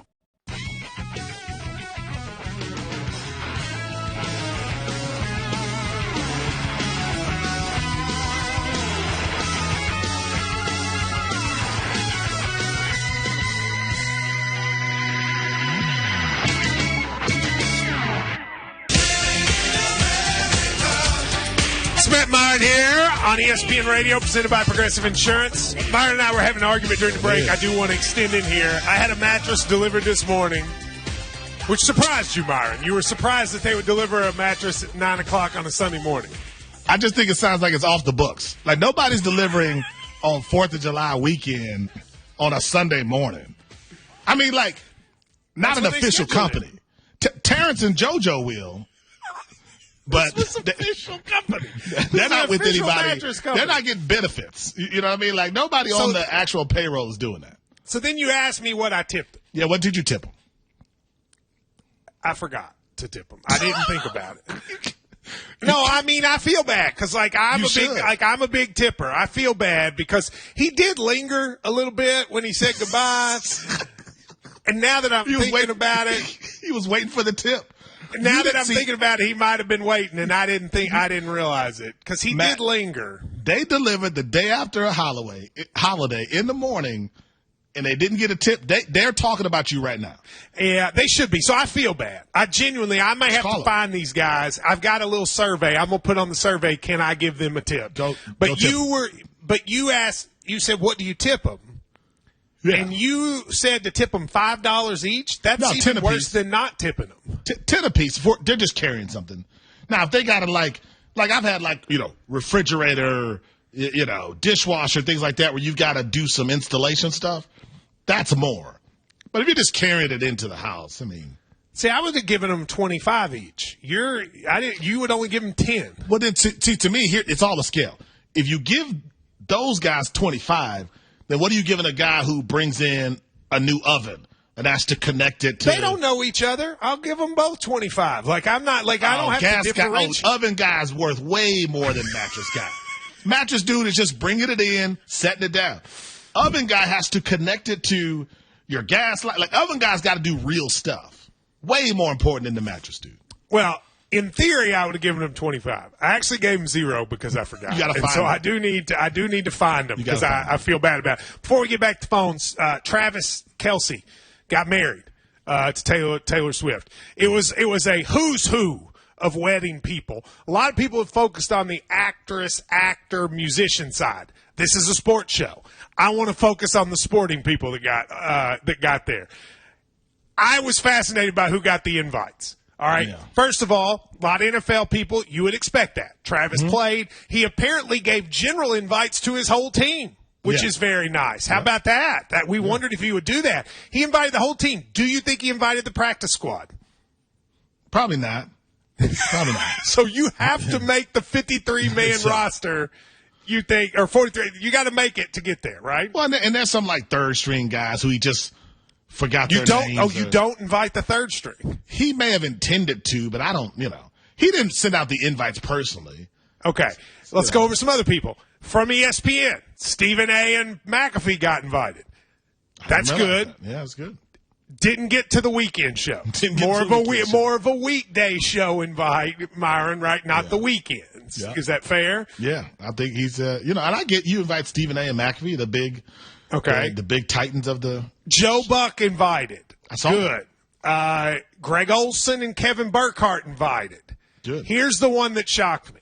Yeah. No person I saw walk into that arena was I more shocked about than Dean Blandino, the Fox Rules analysis, got invited. What were the odds on DraftKings that you would have gotten Dean Blandino, the rules guy on Fox, an invite to Taylor Swift's wedding? Imagine I had said that to you 5 years ago. Dean Blandino, who comes in and goes, "Yep, looks like holding to me." I mean, that guy would have ended up at Taylor Swift's wedding. But Dean was like the boss of the refs, right? I mean, so I'm sure he's still tied to that community. I mean, you keep your enemies close. I think it's one of those moves more than anything. I think Kelsey's hoping that this leads to him getting a first down call, when it's a little controversial. Do you think you could, if you had a wedding and you needed to invite 1,000 people, are there 1,000 people you would even know? Yeah, I mean, I have a giant family. I could get to 1,000. I could. Because I got family all over. Would I be one of the 1,000? Let's see how the show goes when we start in August. Let's not rush things, but presumably, 1,000 sounds like to me, if you invite 1,000, there's no way to really interact with anybody. You know what I mean? Like, no one feels special. But maybe that's the point. Maybe that's the point. You don't want to interact with everybody. Yeah, no one would feel special in 1,000 people, with 1,000 people at a wedding. Yeah. You feel special with the invite, but no one felt I would have felt special. Taylor. If I had gotten to go, I would have felt very special. Russ in Arizona. Go ahead, Russ. Gentlemen, before I get into congratulating you, first of all, Matt, you would end up being the groomsman, if not the best man at Myron's wedding. So let's not kid each other here. Okay? That's true. Oh, We true. would be. Yeah. We like each other deep down. But listen, I just want to call and congratulate you guys. You know, I'm what they call a P1, ESPN radio listener. And, I mean, you guys were like the best jewel on the weekend. So you guys both earned it. Super excited. It looks like they actually carved out a couple hours literally for you guys. So just super excited when I read it over the weekend. Wanted to call and congratulate you guys. That's very nice of you. Appreciate it. Thank you very much. Yeah, yes, 3-5. Somebody wrote me here. I want to read this. You're now going head-to-head with Mad Dog Chris Russo. That's going to be a heavyweight fight back and forth. It's no fight. You listen to this. Not even a fight. What's there to argue about? You're telling me you can either listen to him or us? You're going to pick us, Myron. This is the kind of – come on, fight? I don't even know what the debate is. Yeah, no, and I think our flavor is unique of what we do and what we're going to do Monday through Friday. Like, I mean, we're not going to be like anybody else, which is – why I think we're getting the opportunity, man. So Let's go everybody tunes in and listen. Let's go to Green Onion in Kentucky. Green Onion, go ahead. That's not his real name. That's what he says. Green Onion. Goodness gracious, I've been waiting all dang morning, Matt. Hey, Cookie, what's your real you name? better thank me for that. Wait a minute. We just got a minute. I want to hear Green Onion. Go ahead. Hey, well, you only got 1 minute, man. I called to talk about LeBron, and what he needs to do is he needs to go to the ghost of Bobby Keith, and that's going to tell him what he needs to do. What? Can you translate that? Because I don't know. He said he needs to go to the ghost of Bobby Keith. Bobby Keith's a legendary Kentucky high school basketball coach. Okay. That's what he means. Green Onion, explain to Myron why that's your name. Why my name's Green Onion? Well, yes. Matt, you remember them Lay's tater chips that had the sour cream and onion in them? Yes, I do remember those. I love them. I love them, Matt. There you go, Myron. You remember those chips? You remember those chips? He loves them. Tater chips. It's very simple. Monday, U.S. plays Belgium. Biggest game in U.S. soccer history. That's next. Coming up on the Monday edition of Unsportsmanlike with Evan Carr, Michelle Smallman, and me, Chris Canty. 4th of July, NBA free agency, and of course, Major League Baseball. And I'll react to it all in my Upon Further Review at 7 a.m. Eastern. It's Unsportsmanlike, weekday mornings at 6, right here on ESPN Radio, ESPN2, and ESPNU. Download to see if you qualify. Not all customers will qualify. Transfer fees may apply. No Albert subscription required. Albert is not a bank. Albert loans are issued by FinWise Bank, member FDIC. Not an actual client. Terms apply. Hey, Albert, can you help us plan and budget for a bathroom renovation? I certainly can. Let me review your finances. Who are you talking to? Albert, my AI financial assistant that I can access right in the app. It automates all things finance, moves money, pays bills, creates personalized alerts, finds savings, and so much more. Your bathroom renovation financial plan is ready. I found cash you can put aside, and to cover the rest, Albert can get you up to $10,000 fast. Can you find contractors nearby within our budget? Here's a list of contractors. Would you like help requesting a $10,000 loan for your bathroom renovation? Yes! Download the Albert app and use promo code PLAN to access Genius. Plus, get up to $10,000 for whatever you need. Just download the Albert app right now and use promo code PLAN to get up to $10,000. That's promo code PLAN. In sports, the tape never tells the whole story. Hiring is no different. To understand the person behind a resume, you need experience. That's where Robert Half can help. Our recruiters combine their expertise with award-winning AI to evaluate skills and fit quickly. At Robert Half, we know talent. Learn more at roberthalf.com/talent. When you're a maintenance engineer in a beverage manufacturing plant, you keep production lines moving and quality on track because there's no room for slowdowns. With Grainger's vast selection of high-quality motors, sensors, belts, and hard-to-find parts, you can get what you need fast and all in one place, so nothing gets in the way of getting the job done. Call 1-800-GRAINGER, click Grainger.com, or just stop by. Grainger, for the ones who get it done. A bandwagon fan. The biggest insult in sports. But this summer, during the FIFA World Cup, it's an invitation, America. Never watched soccer before? Perfect.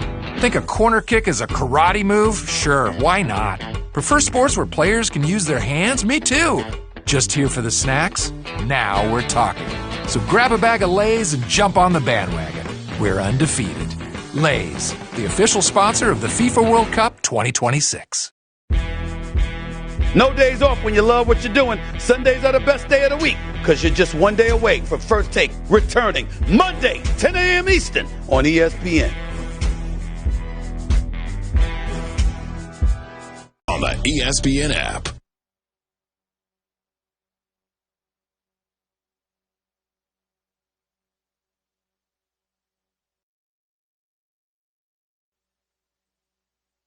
This is SportsCenter. Nick DeLuca, good Sunday morning. Fourth round action at Wimbledon this morning, afternoon across the pond. First final, 4-seed Jessica Pegula advances in 3 sets against Iva Jovic, 4-6, 6-3, and 6-1. Third set between Karolina Muchova and Barbora Krejcikova. Muchova winning the first set 7-5. Krejcikova winning the second set 7-5. Muchova winning the first game on serve in set number 3. On the men's side, Novak Djokovic winning sets 1 and 2 against Roman Safiullin, 7-6 in a tiebreak, and then 6-3 in set 2 on serve, 2-2 in set number 3. Coverage continues all tournament long on ESPN TV. World Cup round of 16 continues. 2 more matches today. Brazil, Norway, 4 Eastern, England, and Mexico in Mexico City at 8 Eastern. U.S. men's national team winner go home tomorrow against Belgium in Seattle. No Flo Balogun because of the red card. Tommy Smith says it's a big loss. Balogun is going to be a huge loss. Pochettino has done a great job with the U.S. He's done a fantastic job. And, now he has to go even further. Who does he use as the man to score the goals? Because Balogun leads that line that nobody else could lead it. He's big, he's strong, and it's a great story. I mean, Elsewhere in the NBA, Basketball Hall of Famer Patrick Ewing joining the Wizards coaching staff as an assistant to Brian Keefe. Hey, it's Michelle Smallman, and coming up Monday, we'll get you ready for the biggest moment in U.S. men's soccer history as they get ready to face Belgium in the round of 16. It's on Sportsman 6 a.m. Eastern, right here on ESPN Radio, ESPN2, and ESPNU.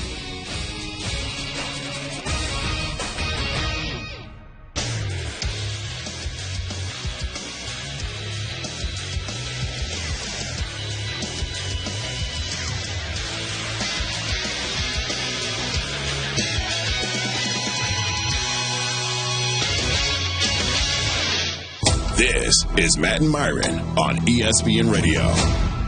And at guard 6'4" from Kentucky, Matt Jones. The level of fireworks in my neighborhood, I've been here a long time, was unlike anything I'd ever heard. It sounded like I was in a war documentary or something, and it was coming through the microphone. I called the non-emergency number. See, wait a minute. You called the police on people shooting fireworks. It wasn't normal fireworks. It was like M80s. It was dynamite. There were grenades. Myron Metcalf. At one point, I think I heard a bazooka. There was a missile launcher. My neighborhood shouldn't sound like a documentary on Nam. It shouldn't sound like I'm taking enemy fire in my neighborhood in my living room. One person writes, Matt, does he go up to little kids with lemonade stands and ask to see their permits? Don't say that. See, y'all are taking it too far. Randy in North Carolina. Myron, what in the world? I can't believe it. Matt and Myron on ESPN Radio and on the ESPN app. It's Matt Myron here on ESPN Radio. World Cup update is now brought to you by Gusto. Gusto's your small business partner for payroll benefits and so much more. Get started for free at gusto.com. The United States plays Belgium Monday. Some are saying it's the biggest game in U.S. men's soccer history, but Myron and I are not experts, although we have both gotten into the World Cup quite a bit. But Kendra de St. Aubin of Apple TV, who does a Major League Soccer analyst, is. Kendra, so I'll ask you that question. In sort of U.S. men's national team history, is this the biggest game Monday that they have ever had?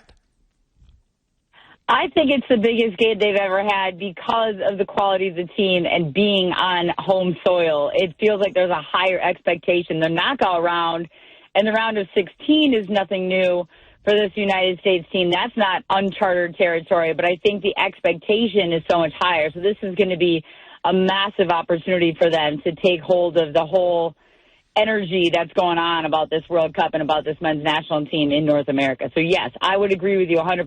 This is the biggest game in men's national team history for the U.S. We've got Folarin Balogun, who's out, our best player, gets the red card. First, what did you think about the red card, and what impact will his absence have on the match against Belgium? Well, first of all, the red card was absolute BS. You had to find anybody. Yes, tell them about it, Kendra. I mean, if you can find someone anywhere in the world that thinks that was a straight red, then I don't even know what. They might need to be held accountable. But that was not a red, and maybe a yellow at best. I think that ref was on the struggle bus from the second he stepped on the field. He should have handed out a few more yellows to kind of get control of the game. And to go straight red on that, it was just absolutely ridiculous. And then when people started screenshotting that Messi, cleat to the back of the Achilles in the first match of the tournament when Argentina was playing Algeria, and he didn't even get a yellow for it. There were so many things wrong with that. But I do think Folarin Balogun is the United States leading scorer, but I don't know that he's like the best player on the team, and I think they'll miss him. But I think this is going to be a moment for Ricardo Pepi to, pick up some of the slack and get the focus back on him from that number 9. He's a completely different player. But then again, it's about the midfield. It's the way Mauricio Pochettino has his team actually believing in the group more than the individual. I don't know. I think we might be singing Country Road, John Denver post game. Okay, Kendra, can I just Seattle. say something about the Country Road thing? All right. I like that we have a moment, but why did we pick that song? That song is it's a beautiful song, but it's about it's only about one state. It's not about the whole country. Miley Cyrus's Party in the USA is right there for everyone to do. When did we just decide Country Roads was America's song? When did that happen? Well, first of all, just take out the West Virginia part, just sub in your own state, USA, words. New there, York, Mountain Mama. It doesn't work quite as well. I know. I'm not a huge country music fan either, but I'm sure John Denver, maybe a little more wholesome than a Miley Cyrus. He's smiling down on us from heaven that his song is being played as the anthem. And, the lyrics are a little more easy for everybody to latch on to. So I agree. It wasn't probably going to be my first choice, but what's that other song where it's is it the Eagles, traveling, and then it's you hit a bunch of states, Johnny Cash totally does that. I've been everywhere. Yes, man. Yes. I'm all for Johnny Cash as well, but I agree. This one, the point is John Denver smiling down on us from heaven, and it's gonna be a good day, I think, in Seattle to play Belgium in this next round. All right, I'm going to give you – it's easy to get excited about the World Cup, and I have, and Myron has, and I think of most Americans. Let me give you kind of the cynic's point of view, and you tell me if it's wrong. A cynic could say, look, Matt, yes, they've looked good in these games, but they beat a Paraguay team they were supposed to beat. They beat an Australia team that they were supposed to beat. They actually lost to Turkey. Granted, they didn't play their best guys, but they lost. And then they played a Bosnia team that they were supposed to beat. This game against Belgium is really the first time they're playing a team that they weren't supposed to beat. So I'm going to wait and get excited when they win this. They've made it to this spot many times. They made it against Belgium 8 years ago. Everybody just slow down. If you were to hear that, what would your response be? Well, I'd say first and foremost, I don't know that there's a whole lot of games in this tournament or teams in this tournament that anybody is supposed to beat. Because we could talk about Cape Verde, and so we're blue in the face. The Blue Sharks putting on a show against Argentina. I agree with you that normally we as Americans look at sports and we're like, this is who you're supposed to be. This is who we say that all the time. It's like a 16 beating a 1 in an NCAA tournament. It just very rarely happens, if ever. And all you can do is play the game in front of you. That's why I think this is the most important game for the U.S. team, is because yes, Bosnia-Herzegovina is a team that you should beat. Belgium, on the other hand, just laid down the hammer on you in March and beat you 5-2. A completely different setting, a completely different energy, a completely different momentum and vibe around this team. So they will play more of the underdog, I think, in this game, and they will maybe welcome that, where it's taking a little bit of the pressure off and they can be more comfortable in that role. But I do think this game will be the game that gets everybody believing long-term in what this U.S. team can do. Do I think they're going to win the World Cup? No, I don't. But do I think that they should win this game against Belgium? Absolutely. And we look at, I mean, you just talked about the U.S. is supposed to beat Paraguay. France barely beat Paraguay last night. Yeah, but they played dirty. Paraguay was being dirty in that game. That was rude of them. Well, that's what you got to come to the show knowing what you're going to get. Yep. You know, it's like that's what you got to show up for the right opponent in the right way. It's not going to be a beautiful game. You got to not, you know, it's just a different kind of soccer, and you got to be able to handle that. So I do agree with you. This is the game that's going to set the tone and set the bar moving forward. But I don't know that there are a lot of games in this tournament that you can look at in these opponents and say, well, they were supposed to win that. They should have done this. They should have done that, because everybody has been quality in this tournament. Every country has stepped up and shown out. You know, Spain in that first game drawing 0-0 against Cape Verde. Then Paraguay, you know, only losing 1-0 to France in the next round. Teams making it through that the expectation was maybe low, but they're showing up. So that's why you play the game. And I'm still waiting for you guys to ask me about Ronaldo's penalty kick versus Messi being the greatest player in the world of all time. Well, I think Messi has proven a point. So I've been all over. I've been watching, you know, U.S. watch parties. I've been with Japanese and Brazilian fans. And just this feels to me different compared to past World Cups, just in terms of how attached we are as casual fans to this event. Why is that? Why is this different? Well, because it's on our soil in North America, so I think we're really getting the opportunity to show people what this country is about. And you guys tell me, how many videos have you seen on social media, if not witnessing it yourself at these watch parties, of people having a preconceived notion of what their experience was going to be coming here, and then just completely the American fans, the United States, North America, embracing everybody that's shown up and them embracing us and the cultures that we have, and really getting to dive into what is Texas, what is Houston, what is that. Not everybody's just going to New York and L.A. And nothing against New York and L.A., but a lot of visitors that come to this country, they have certain ideas of like, well, I'm going to go to the biggest cities. This is like, you're in Kansas City, for goodness sakes.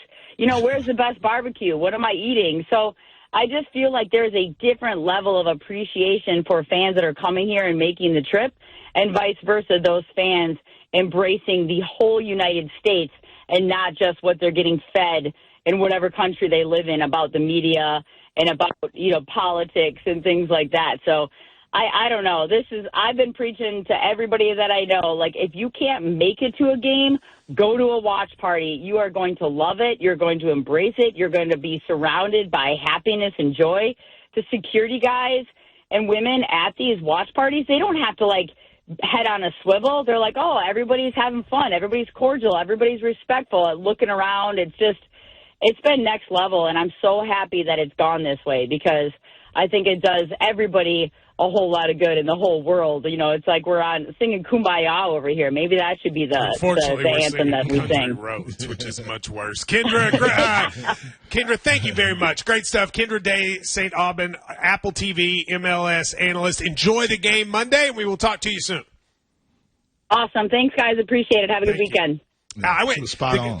Yeah, the watch party's been amazing. I mean, they watch had a watch party great. in Louisville, in downtown. There were thousands of people there. Like, it's crazy incredible to see. It's been awesome. Hopefully it continues on Monday. We will talk more about the World Cup. We'll also hit LeBron, and there's a lot of other stuff, including we're going to have a former Wildcat here. It's a lot. It's the next to last Sunday show of Matt and Myron here on ESPN Radio.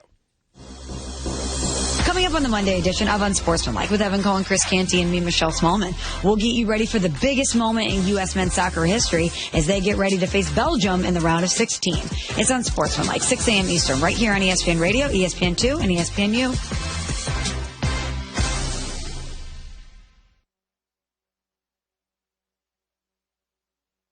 Are you ready to make a difference for the environment while helping the visually impaired at the same time? Then donate your vehicle to Heritage for the Blind today by calling 1-800-983-6530. Every donated vehicle will either be properly recycled in an eco-friendly manner or given a new life through reuse. Donating your vehicle is easy. Simply call 1-800-983-6530 and Heritage for the Blind will do the rest. They'll even arrange for your vehicle to be picked up at no cost to you. And for a limited time, when you donate your car, you'll receive a $200 restaurant voucher and a 2-night, 3-day hotel stay at one of 50 locations. Call 1-800-983-6530 right now to schedule your vehicle donation and make a positive impact on the environment while helping others. Heritage for the Blind, where every car donation counts and every person makes a difference. Call 1-800-983-6530 now. This advertisement is paid for by Heritage for the Blind. As a small business owner, you know that time is money. Gusto can give you time back. 2 full days every month to be exact. Gusto is an all-in-one, remote-friendly, and incredibly easy-to-use payroll and benefits platform. You can get unlimited payroll runs for one monthly price with no hidden fees or surprises. The other guys, they'll charge you per payroll run. Switch to Gusto now and learn why over 500,000 small businesses trust Gusto. Go to GUSTO.com. That's gusto.com to learn more. Buster Olney here for La Quinta by Wyndham. When you're on the road this summer traveling for work, your routine can fall behind faster than a 3-0 count, especially if your hotel gym is non-existent. But at La Quinta by Wyndham, every location features a full-size, fully equipped fitness center. So whether it's cardio, weights, or a quick workout before a long day, you can stay on top of your game. No excuses, no shortcuts, just your full routine, ready when you are. And when you book at LaQuinta.com, you can earn Wyndham Rewards points with every qualified stay. Tonight, La Quinta. Tomorrow, you shine. Terms and conditions apply. I like things my way. My coffee, my schedule, and my treatment. So I talked to my doctor about self-injecting with the Vyvgart Hytrulo pre-filled syringe, which contains Efgartigimod alpha and hyaluronidase QVFC. It's injected under your skin, subcutaneously. It means I can inject in my space, on my time. It's my treatment, my way. Visit VyvgartMyWay.com. That's VYVGART MyWay.com. And talk to your doctor about Vyvgart Hytrulo. Brought to you by Argenix. When it's time to scale your business, it's time for Shopify. Get everything you need to grow the way you want. Like, all the way. Stack more sales with the best converting checkout on the planet. Track your cha-chings from every channel, right in one spot. And turn real-time reporting into big-time opportunities. Take your business to a whole new level. Switch to Shopify. Start your free trial today.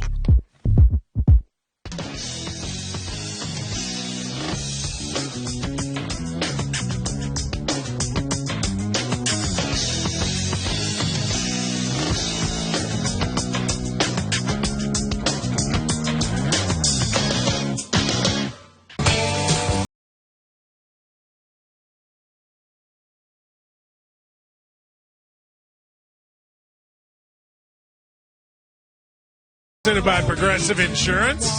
It is a lot going on, but there's sometimes things that we don't talk about that need attention. That's why we do Sunday headlines.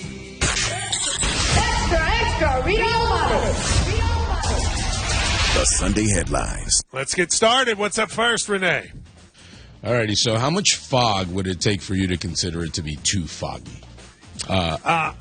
A lot. And it felt like when I watched that baseball game last night, we were headed there. Yeah, so Cubs and Cardinals, that series is being played at the Friendly Confines this weekend at Wrigley Field. And let's just say the weather gods missed a July 4th memo. The game was delayed by an hour due to rain, and the fog that rolled in after made conditions much worse. In the bottom of the 6th, Cardinals catcher Pedro Pajes attempted to challenge a ball call. Turns out that the ABS system does have limitations, as fog actually disrupted the system and the umpire's call of ball stood, and the Cardinals lost the challenge due to ABS not being operational. Sometimes fog gets in your way. I mean, if you live in a foggy area, I don't think I've ever seen that much fog in a baseball game. But, they had that famous Bears game many years ago where it was so foggy they played and you couldn't see it. I enjoy it. I like when weather becomes part of the elements of a game. Myron, if I'm correct, you don't. You think everything should be indoors. Yeah, put a dome on everything. You avoid all this. We shouldn't be dealing with the elements in American sports. That's such a ridiculous thing. But if we're going to deal with it, fog's the worst. I'd rather drive through a torrential downpour than thick fog. Is it that you just think it's spooky? Have you seen the new Apple TV show, Widow's Bay? The whole point is fog comes in and then mysterious things happen. I haven't gotten to that one. It's really good. By the way, I would say it's the best show of the year so far, Widow's Bay on Apple TV. And it's about fog? Well, it's not about fog. It's like a creepy show, but the fog comes in, and that's when the mysterious stuff happens. Fog is scary to drive through. I'd rather drive through a really bad storm than fog, for sure. Yeah. So it's interesting to see. ABS has limitations. I do think ABS has been an amazing addition. Overall, when you're at the stadium and they challenge a pitch, that 10 seconds between when you see it, everyone gets so excited, and it gets so I'm a big fan of it. What's next? All right. It's been really hot in the Northeast. I mean, really, it's been really hot hot everywhere. You all in the Northeast act like the only things that happen in America happen in the Northeast. This drives me crazy. Everybody in New York and Connecticut, they're like, oh, it's so hot. Have you been to where Myron and I live? It's been 150 degrees the last few days. No one notices. But then when it's hot in New York, then everybody gets, all right, I'm sorry. Well, it's been 151 degrees. Okay, sure it has. I mean, Thursday and Friday just felt like it was honestly, I felt like I was home. I felt like I was in North Carolina. Like it wasn't. I kept giving Renee all kinds of crap. You all realized that it was hot here before it was hot there. Like it moved through us and came to you. You're not the first people that had heat. Yeah, but I didn't feel it until it rolled my way. So which made it, really, really hot. First of all, I hate the heat. I can't stand this weather. It makes me really mad. What is your point about the heat? What's the story? So, Pittsburgh Pirates relief pitcher Yohan Ramirez decided that jogging from the bullpen to the mound would be too much work in 102-degree heat. So he decided to make good use of the bullpen cart at Nationals Park to avoid that extra step. He went on to pitch 1 inning, giving up 3 walks and 1 hit. Too damn lazy. Do you think it's fair or foul to take the bullpen cart to come in instead of jogging in? This used to be a thing everybody did. I cut you from my team. You did that. I mean, what kind of toughness is that? If you can't walk in a little bit of heat, we act like we don't have access to modern technology and water bottles and fans and all this stuff. You can't play for me. You want him to take a fan out there with him while he pitches? I'm just saying, you can have walk. A box fan. Stop overdoing it. You can walk. Yeah, and also Washington D.C. I guess it's technically on the East Coast, but very far down from. The whole country's had to deal with this heat wave. It's summer. It's summer. Why do we act like summer surprised us every doggone year? Like, why do we act like we didn't know that all of a sudden in June, July, and August it was going to get hot? Why do we do that? It's like daylight savings. Everybody acts shocked. No, but it's not when like it comes around. It's literally 3 to 4 months in every place in the entire country where it's going to be 90, 100 degrees. That's way too long. Oh my goodness! Did y'all hear about next week? It's supposed to be hot. What did you expect? How long have y'all been alive? No, 2 degrees is way worse than 92 I can't stand it. I can't stand it. The heat stuff. Yes, it's hot for 3 to 4 months. Everywhere. That's 3 to 4 months that I'll be sweating, and I hate it. I can't stand it. It's summer. That's why it's an abomination. What's next? You all this talking about the temperature is like the epitome of old person talk. Just can't take it, man. What's worse, Myron hating fireworks or us talking about the weather? Both. What's next? So the World Cup craze continues, obviously, with the knockout stages of the World Cup here in the United States and in Mexico and also in Canada. But this time, the Australians have taken over Walmart. I like this video. So what? Explain to me why did they go to Walmart? They just wanted to watch it in the Walmart televisions? They just for some reason they congregated in front of a Walmart and they said we're going to go in. So in a video that made the rounds on social media, you can see the Aussies, the Australian fans who were in Dallas-Fort Worth for their knockout stage match against Egypt, made their way into a Walmart, chanting, "We're going to Walmart, we're going to Walmart." Shortly thereafter, the police came in to disperse the crowd and try to quiet things down. But, yeah. I like it. I love watching people who get in groups and chant, well, depends on what they're chanting about. But I love watching most people more specific. who get in groups and chant about things. And the Australians going in Walmart was excellent. When you go to the rest of the world, one of the things that is kind of bizarre, Myron, is they really don't have Walmart equivalents in a lot of places, these sort of mega stores that sell everything. So when they come to America, people are kind of baffled by Walmarts because they just don't have those kinds of things. Yeah, and I'll also say they went to the right Walmart. Like, the parking lot was paved. Like, it looked pretty nice. Like, all the lines were straight. Like, they didn't go to the Walmart where, like, they got to chase people because they're stealing carts. Like, they didn't go to that Walmart.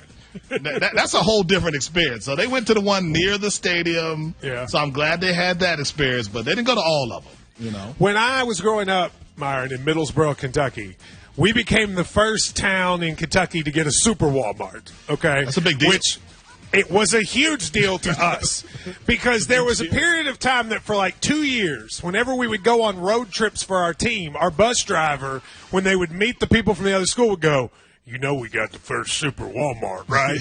And he said that like it was the pride of America. We had gotten the first super Walmart. So I do think it is a very American thing to go to Walmart and to see people's pride and joy, which is the Walmart. Yeah, just give them a list of which ones to go to. That's all I'm saying. I don't think the Australians should just be wandering around and putting that in their GPS. Yes. You could have different experiences depending on where you are. That's all. All right, quickly, Renee, give me 10 seconds of the next headline. All right, Darren Peterson and Darius Acuff made their summer league debuts yesterday. Peterson, 28 points. Acuff, 25 on 9 of 29. We got to talk about Acuff for a second. He took 30 shots, Myron. Is that too many shots for a summer league game? Not at all. It's summer league. Have fun. We don't know anything. Summer League's not going to tell us anything about these players. You think 30 shots is reasonable? Listen, they drafted you with what pick? That's right. Shoot 30 times. Who else is taking shots on that team? I don't even know who's on it. We're going to do more on the World Cup and 30 shots from Matt Myron on ESPN Radio. Oh, we only have 10 more seconds. This is why we're getting a daily show right here. Because I can hit the out every single time. Sunday Night Baseball on ESPN Radio. Heated rivals face off in Los Angeles. The MLB leading Dodgers face Manny Machado and the San Diego Padres. Grand slam for Manny Machado! Coverage begins at 6:30 Eastern with first pitch at 7:20 Eastern on ESPN Radio and on the ESPN app. Do you have trouble getting in and out of the bathtub? Are you afraid you'll slip and fall entering or exiting a tub? Safe Step walk-in tubs can transform your bathtub from an area of concern to a calming refuge. Call them today at 1-800-731-4558 and save $1,600. Safe Step walk-in tubs and showers are proudly made in Tennessee and offer an ultra-low step-in, avoiding that difficult climb over a traditional bathtub wall. They also offer a variety of therapeutic benefits that may help soothe your aching muscles and joints, increasing your mobility, boosting your energy, and improving your sleep. Safe Step walk-in tubs are designed to easily fit your existing tub space and are often installed in as little as 1 day. Just dial 1-800-731-4558 today to save $1,600 and receive a free shower package. That's 1-800-731-4558 for a free no-obligation consultation and to save $1,600. Safe Step walk-in tubs. Safety never felt so good. In sports, the tape never tells the whole story. Hiring is no different. AI can make candidates look like an MVP on paper, so knowing the person and the skills behind the resume matters. That's where Robert Half changes the game. Our recruiters combine their expertise with award-winning AI to evaluate skills and fit quickly. Learn how we can find you specialized talent in finance, accounting, technology, and more. At Robert Half, we know talent. Visit roberthalf.com/talent today.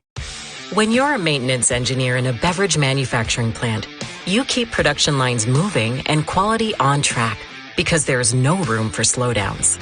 With Grainger's vast selection of high-quality motors, sensors, belts, and hard-to-find parts, you can get what you need fast and all in one place, so nothing gets in the way of getting the job done. Call 1-800-GRAINGER, click Grainger.com, or just stop by. Grainger, for the ones who get it done. A bandwagon fan. The biggest insult in sports. But this summer, during the FIFA World Cup, it's an invitation, America. Never watched soccer before? Perfect. Think a corner kick is a karate move? Sure, why not? Prefer sports where players can use their hands? Me too. Just here for the snacks? Now we're talking. So grab a bag of Lay's and jump on the bandwagon. We're undefeated. Lay's, the official sponsor of the FIFA World Cup 2026. Summer travel time is almost here, but most families never think about what happens if someone gets sick away from home. Joining us now is Dr. Peter McCullough with a smart way to be prepared before summer begins. Doctor, why does summer create unique health problems for families? Summer brings more issues than people realize. Colds can linger and turn into sinus infections, stomach bugs can ruin vacations, and if someone gets sick while traveling, finding a doctor or pharmacy can be stressful and time-consuming. Most people plan the trip, but they don't plan on what happens if they wake up sick. So what is the smart way for families to prepare? I tell families to think ahead and have a plan. If someone gets sick, that's where an emergency medical kit can help. It includes physician-prescribed medications for common illnesses, so you're not scrambling for care away from home or waiting in an urgent care while everyone else is trying to enjoy their vacation. It's about preparedness and peace of mind. Great advice for summer travel. Dr. McCullough, thank you so much. To learn more, visit urgentcarekit.com. Use the promo code SMALLS to save $45 on your medical emergency kit.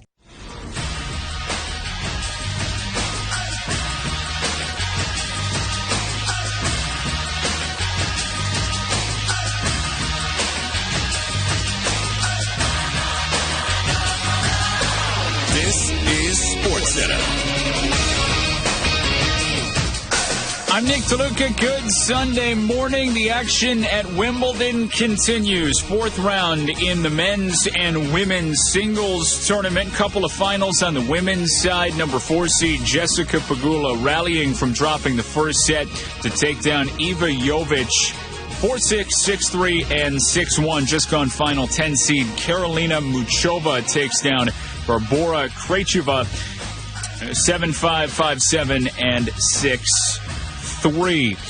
On the men's side, Novak Djokovic taking the first 2 sets against Roman Safiullin. He dropped the third set, Safiullin winning 6-3, just about to get underway in set number 4. Number 3 seed Felix Auger-Aliassime taking on Alejandro Davidovich Fokina. Aliassime up 5-4, but they are on serve in set number 1 as the 3 seed looks to advance. Number 1 seed Jannik Sinner coming up at 12:30 on center court. Coverage of the tournament continues on ESPN TV. World Cup round of 16 rolls on today. Morocco and France advancing yesterday. 2 more matches. Brazil taking on Norway, 4 Eastern MetLife Stadium. Then tonight, 8 Eastern, England and Mexico in Mexico City. The match time staying the same. U.S. men's national team win or go home tomorrow against Belgium in Seattle. In the NBA, Basketball Hall of Famer Patrick Ewing joining the Wizards coaching staff as an assistant. Hey, it's your resident Super Bowl champ, Chris Candy, coming up Monday, 4th of July, NBA free agency, and of course, Major League Baseball. And I'll react to it all in my Upon Further Review at 7 a.m. Eastern. It's Unsportsmanlike, weekday mornings at 6, right here on ESPN Radio, ESPN2, and ESPNU.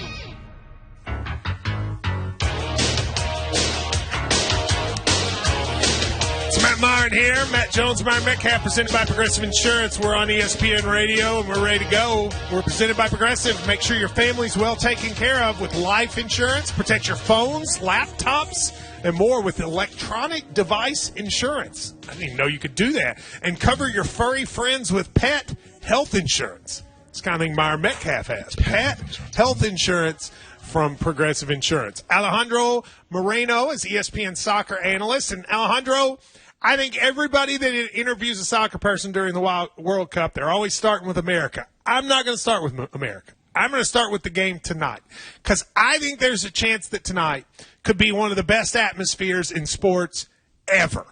At Stadium Azteca, Mexico, England at night. Is it a chance to be, Alejandro, like one of those spectacles that you remember in sports? There is a chance. In fact, it may be a spectacle just in the singing of the national anthem of Mexico going on in Estadio Azteca. The environment, the energy in Mexico currently in preparation for this match, everything leads to Mexico thinking and hoping and dreaming of potentially bouncing out one of the favorites coming into the competition in England. And it all seems very straightforward. England coming into Ciudad de Mexico with the altitude, with the smog, with the pollution. Could the pretty boys of England withstand and be able to withhold that pressure from Mexico?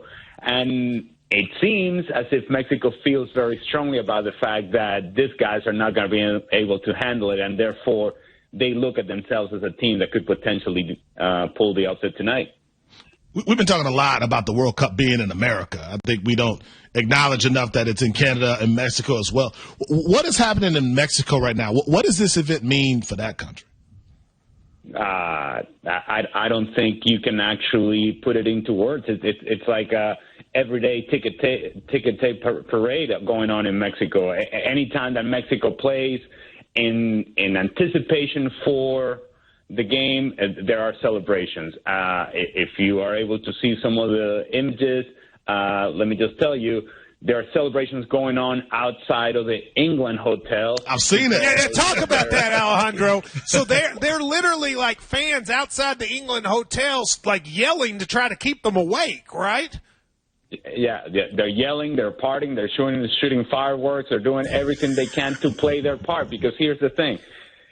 While Estadio Azteca is a huge stadium, it's not going to fit all of Ciudad de Mexico in it. And so these fans that are out in front of the hotel of England, they are playing their own game. They're the number 12 player because they're saying we're not going to be able to get in the stadium, but somehow we're going to impact this by not allowing England to sleep. And if that means that they're going to be second to a challenge, if that means that they're going to be late to closing down defensively, and that gives one of our guys an opportunity to finish a goal, that means that because I kept English players from sleeping, I'm also a Mexican hero. That's the connection that you find right now, is that the people in Mexico are playing their game with the national team, and they feel connected to the national team. It is an energy that I don't think you can explain. You have to live through it, and right now all of Mexico is living through it. I love it. That sounds awesome. So you said the altitude, the pollution, everything England's going to have to get ready for. I listened to a British podcast during the World Cup, and they were talking about how people say you need like 10 days to get acclimated to Mexico City for the height and the altitude, but that England could not go that far in advance. They also couldn't come the day of. So they're in this middle ground where they stayed 2 days, which may be the worst amount of time. You know better than I. Does the altitude, the pollution, will all that have a big impact? It'll have an impact, but I think it'll have an impact for both teams. And this is the part that, while it's great to talk about it and say, well, these English guys, they just don't know what altitude is all about. Yeah, maybe so. But if you look at the starting 11 for Mexico, I think it's one of the players is Eric Lira, who plays at Cruz Azul, which is based in Ciudad de Mexico, that is actually playing in this environment all day, every day. They have a couple other players that are based out of Guadalajara that it's also altitude, but not as high as Mexico City. The rest of the players are not based out of Mexico City. So It's not like they're thriving in this environment. This is not what they do every day. So it's a narrative, it's a rhetoric, it's something that I think Mexico is using to intimidate England, and the media around Mexico is using to intimidate England.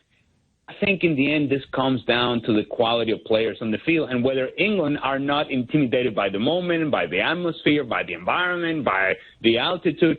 Altitude is a problem. And let me just tell you, coming from Venezuela, where we go and play in altitude in La Paz in Bolivia, which is it's the real deal, and you can't breathe, and you can't catch that second wind.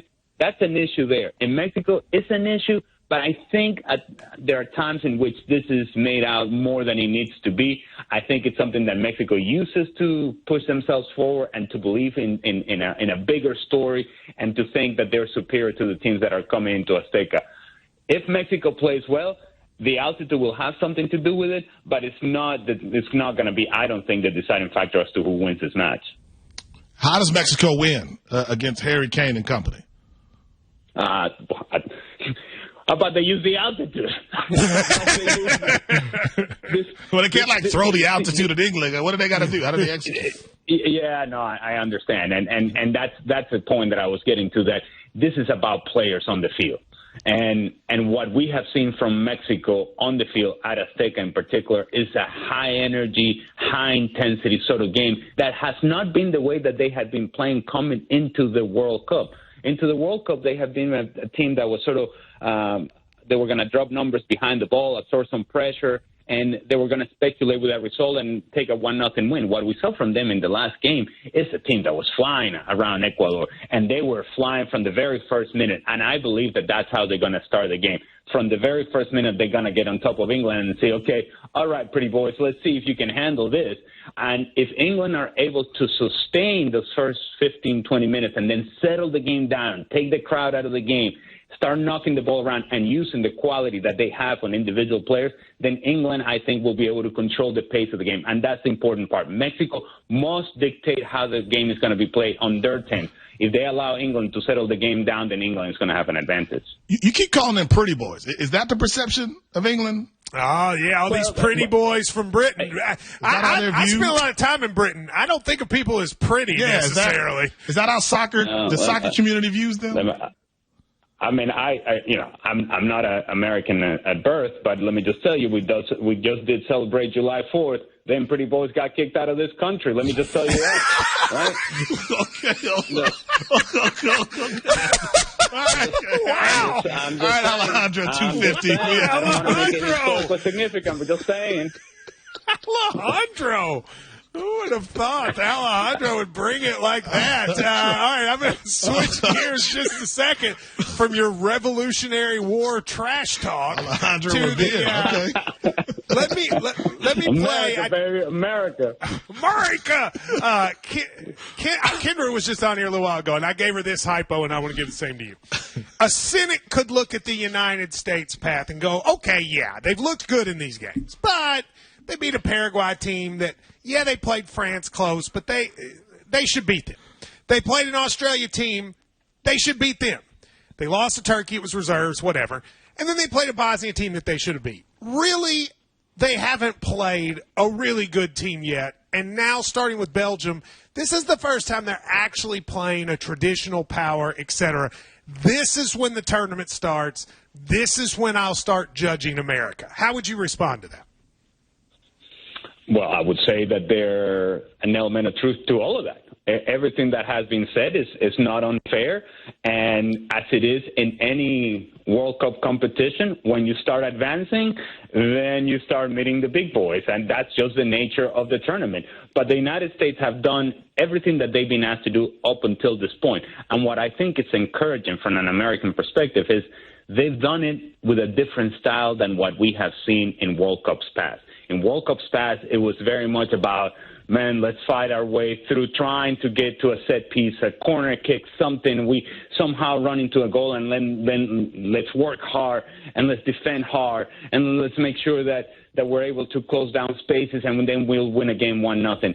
The style of play for the United States from the very first minute against Paraguay in that first match was, we're going to get in your face. It's going to be high press. We're going to force turnovers higher up the field. We're going to score goals. We're going to score multiple goals. Now, again, I'm talking about the United States, multiple goals in a World Cup environment. That tells you that this team is different. And so this game against Belgium, while it is a team that traditionally has been better than the United States, and just go back to 3 months ago where they played a friendly, and it wasn't all that friendly because Belgium beat the United States 5-2, and it wasn't all that competitive. I think there's been an evolution from the United States since then till now, and obviously they have the environment and playing at home on their side. Belgium is a team that is aging. That is, they have this very fine line between experience and old. And if the United States want to expose how old this team can be, the tempo has to be very high from the very beginning of the game. It's a similar story to what Mexico needs to do against England, the United States need to do against Belgium. Speed the game up and force these old guys to get around the field. Alejandro, before I let you go, Posh, our coach, do you like the fashion? I kind of think he both looks good, but also looks like he's about to go fishing with his buddies. Do you like the one shirt buttoned halfway down his torso with only one button? You like that look? I mean, if he's going to go for it, he might as well clip the sunglasses on the button. And now we're cooking. Now we really look. We're about to go fishing the 4th of July. I mean, it's a very casual Friday sort of look for me. I don't know. You see other coaches in this tournament all suited. You'll see Carlo Ancelotti today for Brazil. He'll be in the 3-piece suit. I don't know if we want to go that far, but it does look like our guy Mauricio Pochettino is about to go on Cape Cod. But, what do I know? As long as they keep winning, it doesn't matter. You wear what you want for everybody. Yeah. That's exactly right. Great stuff. Alejandro Moreno, ESPN soccer analyst. Enjoyed it. We will talk to you again soon, all right? Yeah, thank you. Take care, guys. Appreciate it. Wow.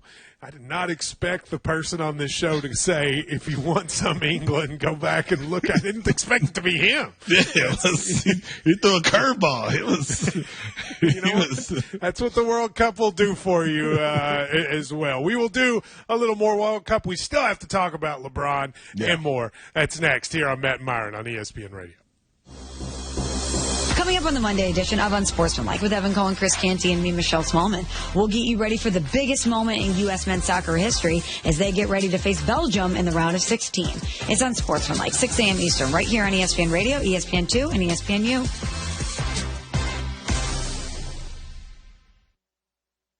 As a small business owner, you know that time is money. Gusto can give you time back. 2 full days every month, to be exact. Gusto is an all-in-one, remote-friendly, and incredibly easy-to-use payroll and benefits platform. You can get unlimited payroll runs for one monthly price with no hidden fees or surprises. The other guys, they'll charge you per payroll run. Switch to Gusto now and learn why over 500,000 small businesses trust Gusto. Go to GUSTO.com. That's gusto.com to learn more. Buster Olney here for La Quinta by Wyndham. Summer mornings move fast, whether you're heading to the job site or catching the first pitch. But not every hotel makes it easy to start your day right. At La Quinta by Wyndham, you can wake up to a free Bright Side breakfast, including hot waffles, fresh fruit, eggs, yogurt, and more.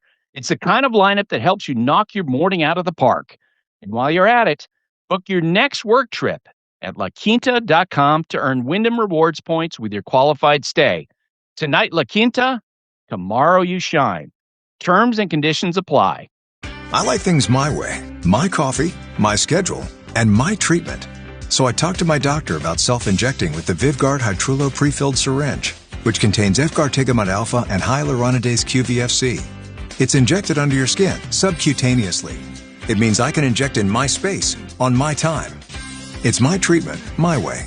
Visit VivGuardMyWay.com. That's VYVGART MyWay.com. And talk to your doctor about VivGuard Hytrulo. Brought to you by Argenix. When it's time to scale your business, it's time for Shopify.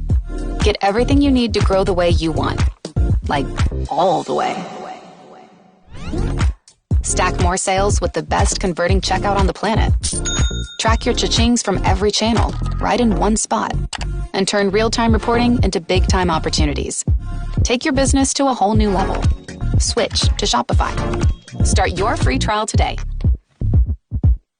This is Adam Schefter, and on this week's episode, why the NFL decided not to have a supplemental draft, plus the latest on Brandon Ayuk, Aaron Donald, and more. The Adam Schefter Podcast, available wherever you get your podcasts.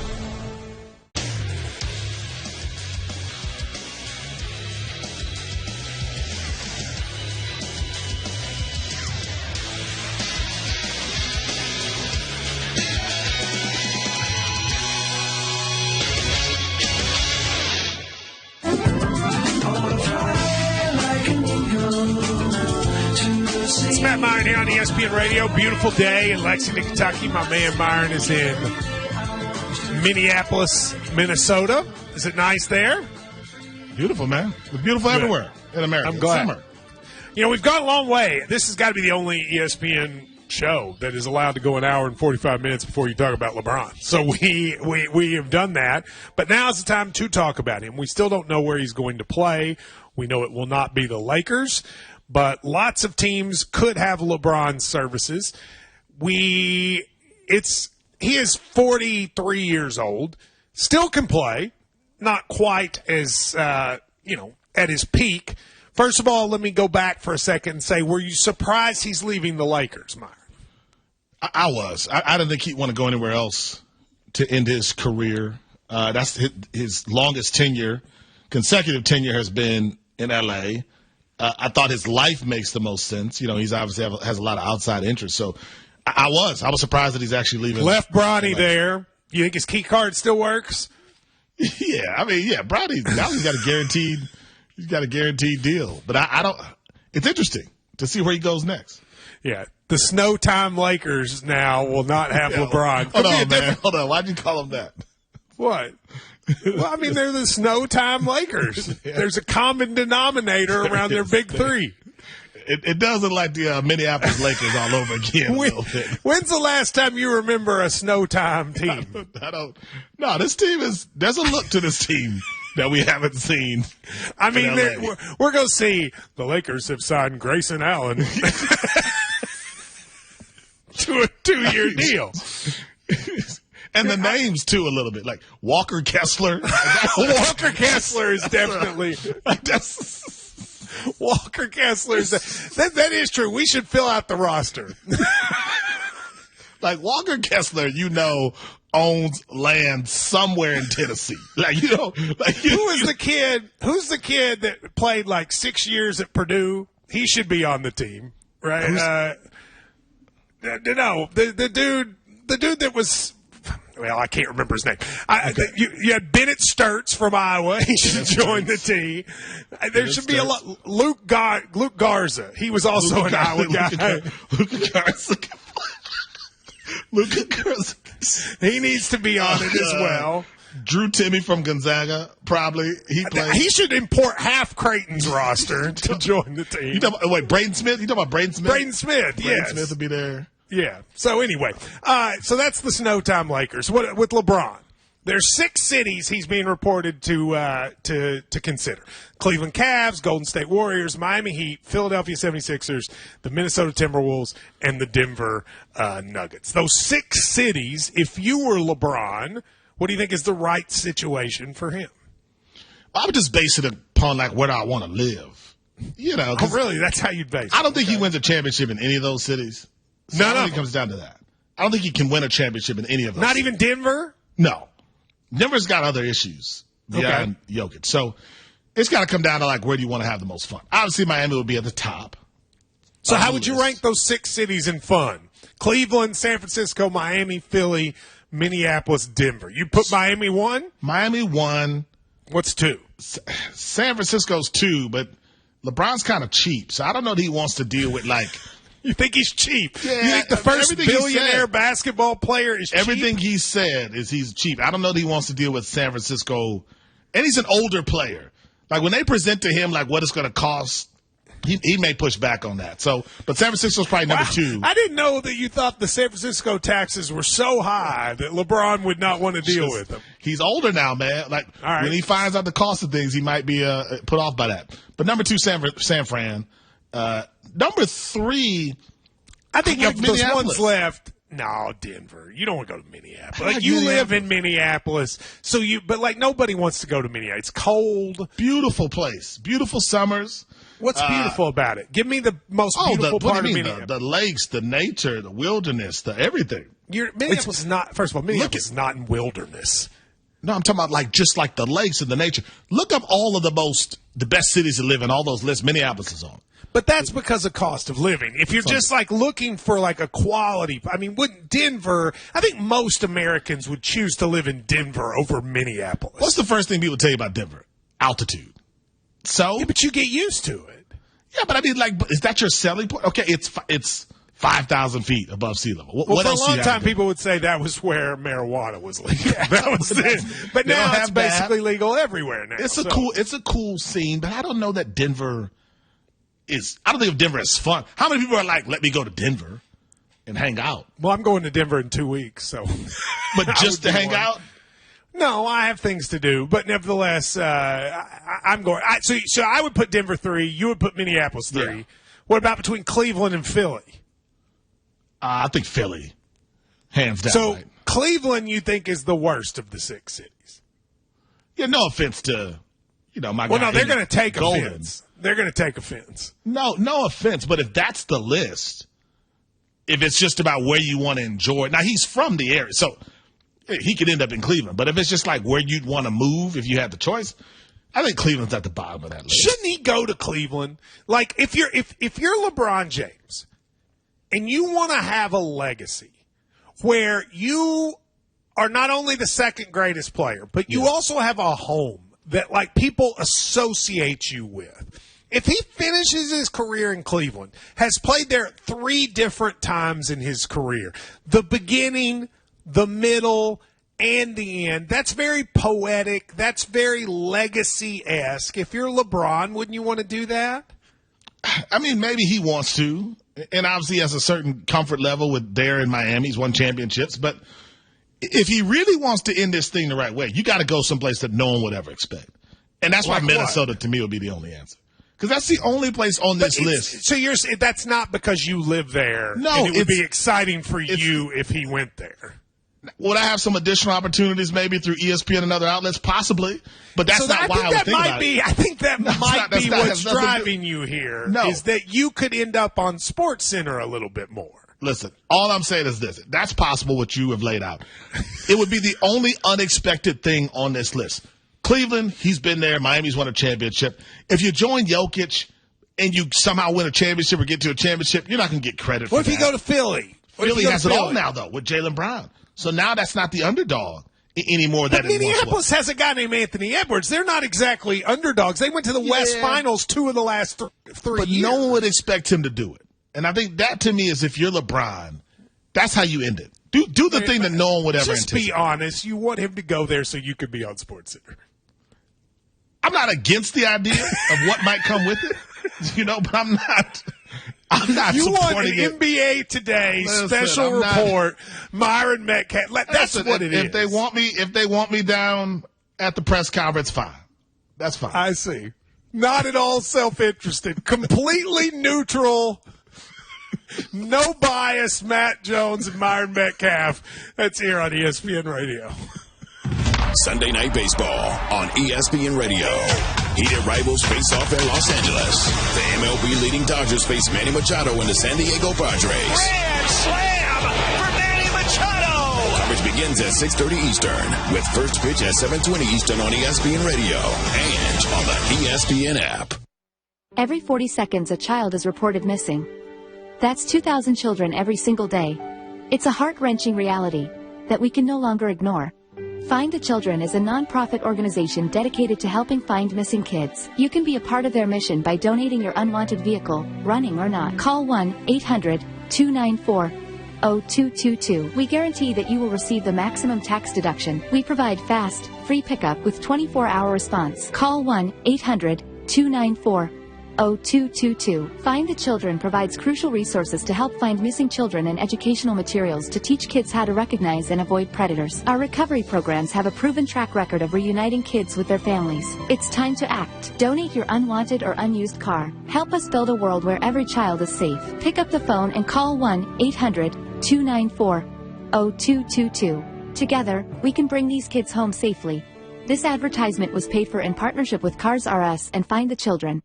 In sports, the tape never tells the whole story. Hiring is no different.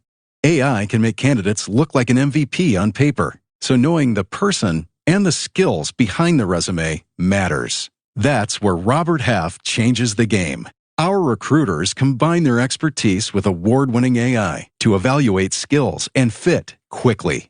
Learn how we can find you specialized talent in finance, accounting, technology, and more. At Robert Half, we know talent. Visit roberthalf.com/talent today. A bandwagon fan. The biggest insult in sports. But this summer, during the FIFA World Cup, it's an invitation, America. Never watched soccer before? Perfect. Think a corner kick is a karate move? Sure, why not? Prefer sports where players can use their hands? Me too. Just here for the snacks? Now we're talking. So grab a bag of Lay's and jump on the bandwagon. We're undefeated. Lay's, the official sponsor of the FIFA World Cup 2026. Grainger knows when you're a procurement manager for an office park, you're not managing one building. You're managing all of them. And to stay ahead, you need to see through walls and around corners. Lights about to fail, filters ready to clog, HVAC on its last leg. If you wait until something breaks, you're already behind. Count on Grainger for quality products, easy reordering, and 24/7 support. Call 1-800-GRAINGER, click Grainger.com, or just stop by. Grainger, for the ones who get it done.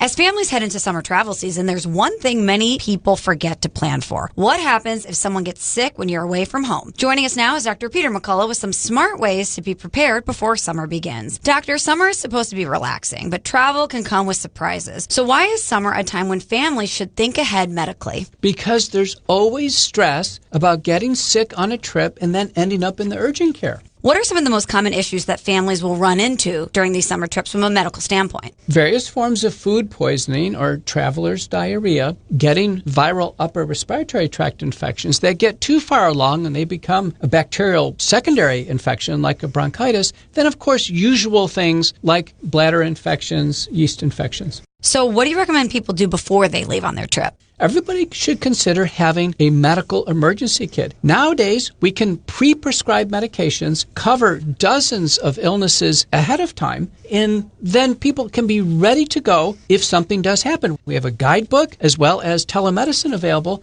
to get help when you're away from home and avoid the urgent care. So it's really all about preparedness. Rational readiness. And remember, other things can happen. Wounds, insect bites, poison ivy. We should all be prepared. Bottom line, summer goes smoother when you prepare before you pack. Dr. McCullough, thank you so much. To learn more, visit urgentcarekit.com. Use the promo code SMALLS to save $45 on your medical emergency kit.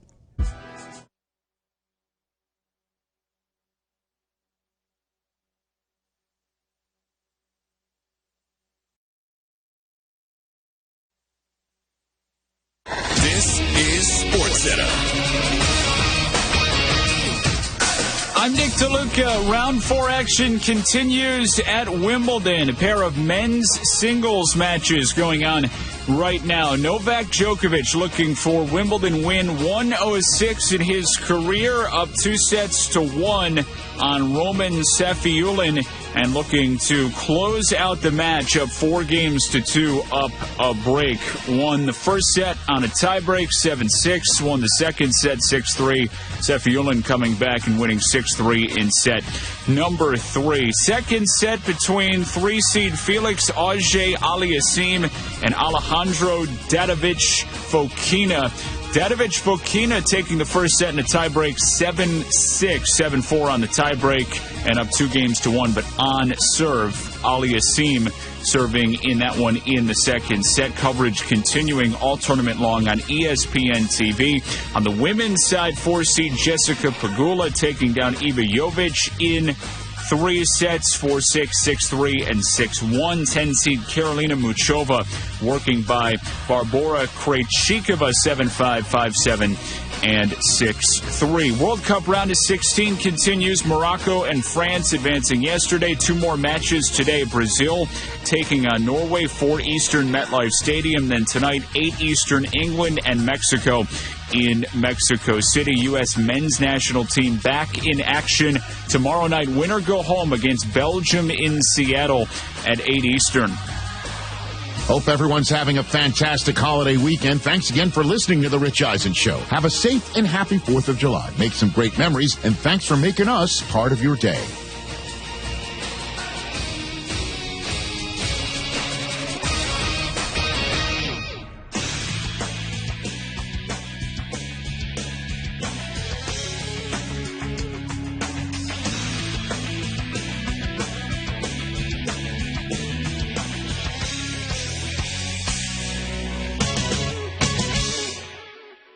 This is Matt and Myron on ESPN Radio.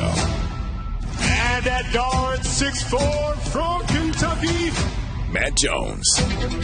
I've actually had an issue at a stadium for a soccer game where I was wearing the opposing team's jersey. A group of 6-7 fans actually tried to corner me to try and fight me because I was wearing the opposing team's jersey. What soccer? What team? Where was this?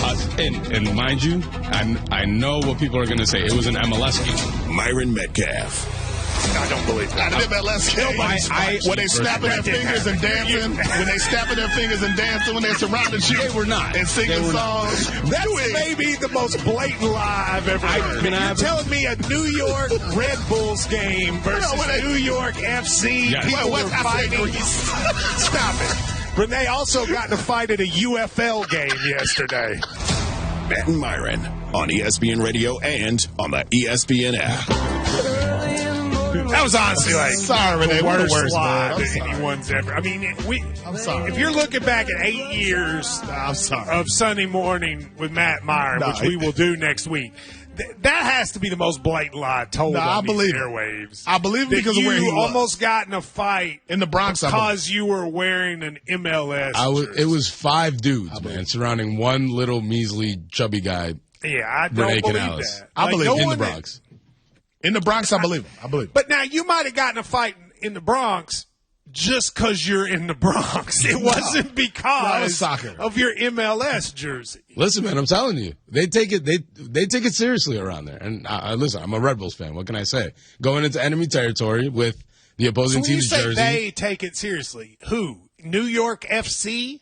Well, yeah, they're supporters. So it's a rivalry. People? It's a rivalry. Let me ask you. Okay, let me just say something real quick. I just want to just give 888 say ESPN. Yeah. If you are a New York FC fan, if you're a New York FC fan, if you exist in the world and you would like to take up for the fandom, call in 888 say ESPN. I want to hear one person who's a New York FC fan who has any thoughts about the New York Red Bulls and would even consider a confrontation against the fan, because, Myron, I do not believe that happened. I believe it happened. I believe Renee. No, I believe we've had all these people. I want you to think about something. We've had the whole world in our country, right? Have you seen any fights between countries here? Yes. Well, Paraguay was trying to fight everybody. No, I'm saying fan fights. No. Have you seen any groups of fans trying to fight each other here? Any videos? I haven't. But also, what does that say about us? That these countries have come here and they've cheered, they've been vocal, they've been passionate, no fights. But I agree. Every Sunday this fall, there's going to be a fight in the NFL stands with our fans. What does that say? It says we're very violent. Yeah. But that also says that there was not a fight between New York Red Bull and New York FC fans. That never occurred in any part of America. Listen, I don't know if you've seen videos. I don't know if you've seen videos, because we're obviously talking about the fans going after each other. After the Mexico-Ecuador game a few days ago, they got into it right in Where was that, though? That was in Mexico. Yeah. Okay, but again. But it happened. Listen, I have very good sources. It also happened at a watch party in the area of Queens that I live in. A watch party between New York FC and New York Red Bulls? No, I'm talking about Mexico and Ecuador. I'm still talking about that. Okay, fine. Mexico and Ecuador, maybe they don't like each other. You did not get in a fight with a New York FC fan. I didn't get into a fight. They surrounded me. I never actually there was no punches thrown. I believe it. I was surrounded. I have been the loudest mouth in the state of Kentucky for 20 years. I've said terrible things about the University of Louisville, the University of Tennessee, Indiana. No one's ever tried to fight me. And the idea that you got into a near fight at a New York FC game, I'm sorry. I'm telling you, man, leaving Yankee Stadium, walking up the concourse. You've been to Yankee Stadium, right? It's not like TV. It's not like where they show you. I've been there. It's a nice. Renee, you know, like they always show you like from the blimp. Like, yeah, they show you the scenic shot of the stadium with the grass. There's another shot. There's another side to it. Then you turn the corner and you're. Where is the Empire State Building? Because I don't see it anywhere around here. I do like going to Yankee Stadium and seeing people get off the train and going, "Oh, honey, this was not in the tour book." They don't know. They did not see this in the brochure. Yes, but I don't know. Nobody makes up almost getting into a fight. Let me ask you a World Cup question here. I always am into the World Cup. You have gotten more into it this time. What has been the thing that makes you the most, like, what is it you've enjoyed the most? Is it the Team USA or is it something else? The passion, the stories. I mean, just everything. I think the people around the World Cup, you got to give them a lot of credit. They've told the stories of these teams. So I feel like I can just appreciate the wins. Obviously, the USA and everything that they've done and what this means, I get that. But to hear about Cape Verde and, what this means to them. They're the best story of the tournament, right? I mean, I bought I don't know how to pronounce the goalie's name necessarily, but I bought his jersey going into extra stoppage time. Vozinha. You bought the Cape Verde goalie jersey? Online, I bought his jersey, no questions asked, just because he was my hero of the event. So, are you going to go, had you before the tournament, had you heard of Cape Verde? I'd never even heard of it as a country. I didn't even know that was a country. No, this goalie apparently went from 50,000 Instagram followers to almost 22 million. Yeah. I mean, so stories like that, stories where I feel like we know more about these teams than we ever have. The Messi stuff, yes, Messi's great. To see Messi at the LeBron age getting a hat trick. Yeah. So I think the sport has done a great job of promoting the storylines, and it makes us all appreciate the matches even more because we're getting into these matches that we may not have a rooting interest in, but we get the story. I am not surprised, Myron, that people have rallied around the Team USA. I expected that to happen. That's sort of like a nationalism thing. What I have been surprised about is how much people watch the other teams. The games that have not, the ratings for, today, Brazil's going to play Norway. The ratings for that are going to be through the roof, and that has been something that has surprised me. Everywhere you go, I was at the Reds game Friday night, and people were all crowded around the TVs to watch Argentina, Cape Verde. That's not something that I thought would happen, and that's been cool to see. But that's not what I like the most. Yeah. What I like the most is Zlatan. Okay, Zlatan has become my guy. Do you know why I like him? I think because he doesn't speak 100% English. The fact that he has 70% makes him so much more entertaining because he is so much harsher, Myron, than every other person on television. Yeah. So, for instance, I don't know if you watched when Australia played, I can't remember who they lost to, but they did penalty kicks, Morocco or whatever, and they lost, right? Zlatan comes after and he goes, when you do penalty kicks, you either hero or zero. He missed, he now zero. And I was like, that's so mean. He doesn't care. He does not care. And yesterday he was in studio wearing sunglasses. He doesn't care about whatever the rules are. I want to be in the pre-show meeting with him.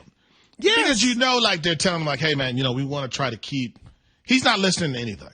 No, he's about Paraguay. He was like, they stink. Not good. Not how you play football. And the way he says it, because he says so few words, it makes it that much more powerful. He's become Soccer Barkley. He's become. He is the guy that you tune into just because you want to know what he's going to say. And he has the credentials to say it. He does. And they pair him with Henri, who gives very insightful analysis. Yeah, and then you get him, and he's he stink. No, he has been. I mean, the studio show has been incredible. It has. The storytelling has been incredible. The passion from the fans, and I think the social media element has been a little overboard. Sure. But just seeing super fans from other countries who are just enjoying the whole experience. That's been cool to watch, too. All right, so Dan is on the phone. Okay. Dan claims to be a fan of New York FC. Dan, are you there? Yes, sir. What's up, guys? How y'all doing? Thanks for taking the call. So do you believe Renee's story that he might have gotten jumped by New York FC fans? Almost jumped. My first question would be, Renee, what did you do? Because that's a good question. While it gets rowdy, up in the Bronx, and soccer is one of those sports that folks just get riled up. See, I became a fan. I was living there in the Bronx, literally on 166 in Webster, around the corner from Yankee Stadium, when the team came to be. I had never had a soccer team, so I just kind of jumped on when they came into existence. And, it gets rowdy, man. People get What are you fervent talking with about? What are football. you getting rowdy about at a soccer game in the Bronx? What are you fighting about? Your team's pushing. It's just one of those games that gets exciting. If you're a fan of the game, it's exciting when you go. And so, I think some of the things we're saying is MLS. It's really just New York. I think that's what they're describing. The same things that can happen at that game can happen. And then there's the Red Bulls that play out of town. But it can also happen catching the 9 train too. Like all this stuff is like, it's just New York City. I think that's what they're. It feels like New Yorkers don't realize. You must have been getting rowdy. He says rowdy gets rowdy. Were you being rowdy? I was not. I'm not that kind of fan. I just go to watch the game. I don't get rowdy. I don't interact with people. So people just saw you. They said, "Hey." They saw me wearing the jersey. Yeah, they saw me. That just put me on Team Matt. I don't think this happened. Dan, I want to ask you a question. Now that you've heard, if he was just wearing the jersey, do you think your fellow New York FC fans would just jump a guy who's just wearing a jersey? I don't think so, but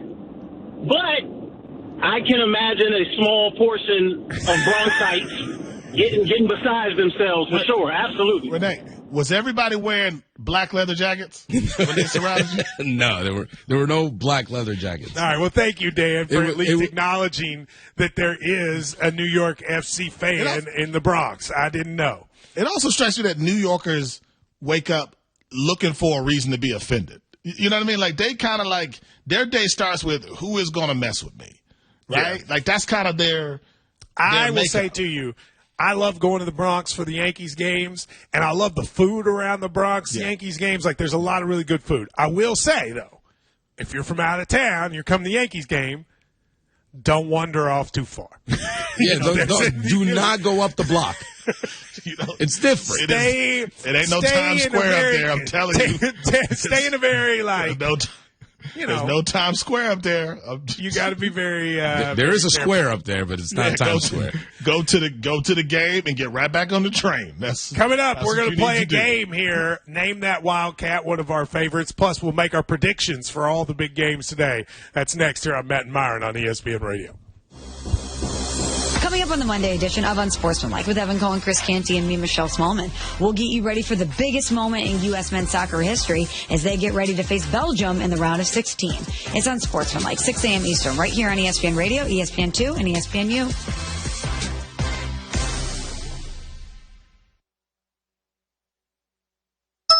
That's the ease at which you get information. You want it, you get it. Like that. Ask your phone. Group chat. Smartphone. You're always connected and informed in real time. No waiting.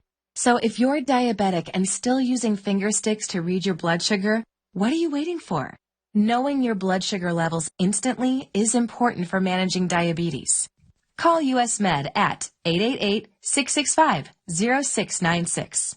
To learn more about continuous glucose monitors, a real-time instant method to track your blood glucose. US Med is an approved provider for Medicare and over 1,000 private insurers. And the best part? Call 888-665-0696 and we'll give you a free insurance benefits check today. So call 888-665-0696 today. That's 888-665-0696 and manage your diabetes as easy as... When we started Oakland Roots Sports Club, we needed a strong foundation. Gusto has had our back since day one, making sure every hire, every paycheck, and every player is taken care of. They're the team behind our team. With Gusto, we stay rooted and give Oakland the love it deserves. I'm Idris Argandawal, co-founder of Oakland Roots and Gusto customer since 2018. See why 500,000 businesses trust Gusto for payroll, HR, and more. Get started for free at gusto.com/roots. Buster Olney here for La Quinta by Wyndham. Summer work travel can feel like extra innings. Long days, late nights, and not a lot of room to stretch out, especially when your hotel room feels more like the dugout than the clubhouse. But when you stay at La Quinta by Wyndham, you can step up to spacious suites that give you room to relax, recharge, and get ready for the next day. I always feel like I need that when I'm traveling on the road covering ball games. Plus, you can earn Wyndham Rewards points with every qualified stay. Because when you've got space to unwind, you're always playing at your best. Tonight, La Quinta. Tomorrow, you shine. Book your next work trip at laquinta.com. Terms and conditions apply.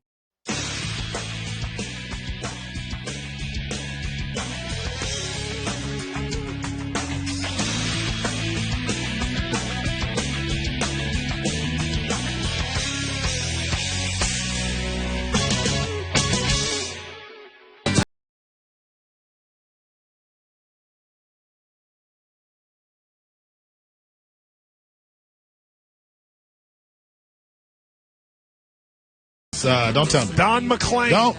I said, don't tell me. You weren't going to get Don McClain. American what were the chances you were going to guess Don? You didn't let me McClain? guess. How would you know? You didn't let me try. Because you I never might have heard guessed of him. it.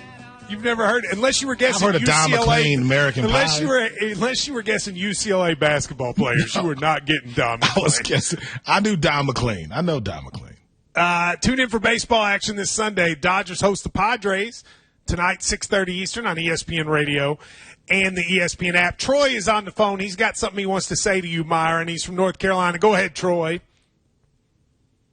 Actually, it's Tony, and I'm kind of figuring that will mess my name up.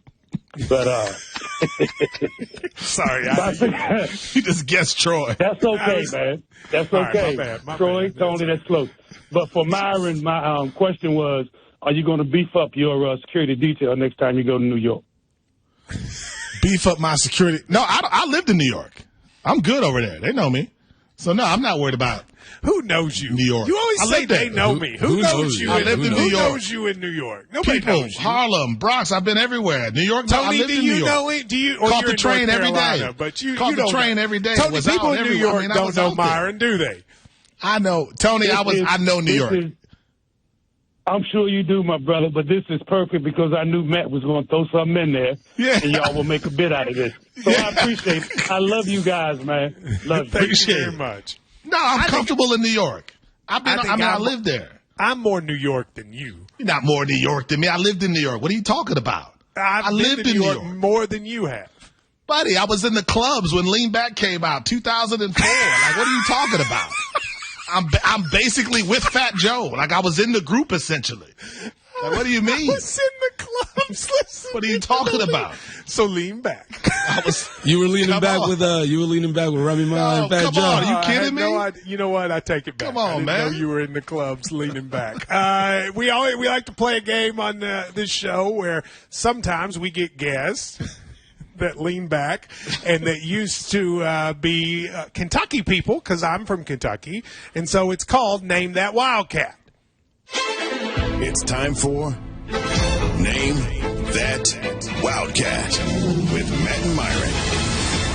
Now, the goal is for me to guess who this person is. We'll see if I'm going to be able to do it. Renee, who is our contestant today? I will do my best here. This Wildcat played for, obviously, Kentucky from 2016 to 2018. Okay. What sport? Football. Football. Okay, 2016 to 2018. All right, keep going. Yep, he was a freshman All-American in 2016, two-time first-team All-SEC in 2017 and 18 as well. All right, I know who it is. No, you don't. Is it Lynn Bowden? No. Oh. Freshman All-American in the football? guy who plays for the Jaguars? What's his name? Will Levis? No. The defensive star. Oh, you're talking about Josh Allen. Yes, it's Josh Allen. Oh, no. Okay. It's not all Josh right. Allen. Well, who was a freshman? Josh Hines All-American? Allen. I'm sorry. He changed his name. Who was a freshman All-American from 2016 to 2018? Yeah, I don't know. All right, give me one more guess. Not Josh Allen? All right, this Wildcat was drafted in the 4th round of the NFL draft in 2019. I mean, Benny Snell? Did I get it? Okay, there we go. All right, it had to be Benny Snell. Yeah, well, I know Benny Snell. I would have thought, okay. All right, so he's going to come on here with us. That's the plan. Okay, Benny all right, Snell. good. Okay. All right, Benny Snell. They call him Mr. Snell, yeah, Myron. He was a heck of a running back. All right, one person writes in, looking forward to Benny Snell. One person writes in, Matt, I have a question. I would like to hear Myron's thoughts about countries that are playing. Brazil plays Norway today. When you say Brazil and you say Norway to Myron, what comes to his mind? That's a good question. When I say Brazil, Myron, this is one of the great footballing countries of all time. What comes to your mind? Brazil, I think Carnival, which I've been invited to. Haven't had a chance to get there yet. I think just the people are amazing. Hang on a second. What do you mean you've been invited to? I've been invited. I mean, isn't everyone invited? It's like a free event for the public. From someone from Brazil is what I'm saying. I've been invited. But I think there are. Do you know Brazilians? Million people. From Do you know Brazil. anybody from Brazil? Okay, then I rest my case. I've been personally invited by someone from Brazil. I think Carnival. I think just the passion around the sport. Norway. Do they do the bagpipes up there? No, that's Scotland. Is the bagpipes.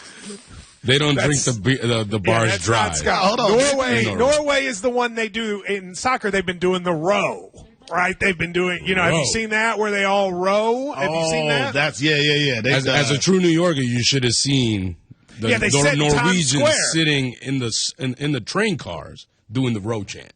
Okay, on the floor. Yeah, they also have one of the great players in the one of the great players in the world is the guy with the long blonde hair, Harland. He's been all he's one of the sort of faces of the world. I was surprised by in some of those European teams. Some of those European teams snuck some brothers onto those teams. I was shocked by. There was a couple of dudes where I'm like, hold on a second, man. I mean, most of the European team, like France. Yeah, it's like when a kid shows up magically, a 6'10" power forward in some suburban district. All of a sudden, like that, it felt like that a little bit to me. Like, I don't. What do you mean your mom got a new job down the street? Europe is a very diverse continent. I've been shocked. I've been shocked. Maybe you should travel more. You did not. I mean, there are large black populations in much of Europe. Yeah, but so you're suggesting maybe you don't think it's all. I don't know that everybody, might be some off the book stuff happening, but that's okay. I love seeing it. I love seeing it, man. It's been fun to watch. I pull on these shows and I'm like, wait, wow, how diverse is that? Like Germany had one of the most diverse teams in the whole World does. Cup. Well, Germany lost, but France does. Amazing. The Netherlands. But I think that's one of the things that's like bringing everybody in. You see that a lot of these countries look like us, and I don't think a lot of people knew that. I think a lot of people knew it. I don't think you necessarily. I don't think anybody knew Germany had. I don't know if anybody thought Germany had as many brothers as they did. Now, I think that surprised Germany. Like, I think the coach came out for the first game and he was like, are you sure? You think that's why they got eliminated? Okay, come on now. You got to stop. We're tuned into baseball action this Sunday. Oh, I already said this. The Dodgers play the Padres. And those are also two teams that seem to play each other every day. A lot. Coverage begins at 6:30 Eastern on ESPN Radio and the ESPN app. More Myron on the World Cup. Next. Coming up on the Monday edition of Unsportsmanlike with Evan Cohen, Chris Canty, and me, Michelle Smallman, we kick off our ESPN Radio Rankum series where I'll tell you my top 5 NFL storylines I'm most paying attention to. It's Unsportsmanlike, 6 a.m. Eastern, right here on ESPN Radio, ESPN2, and ESPNU.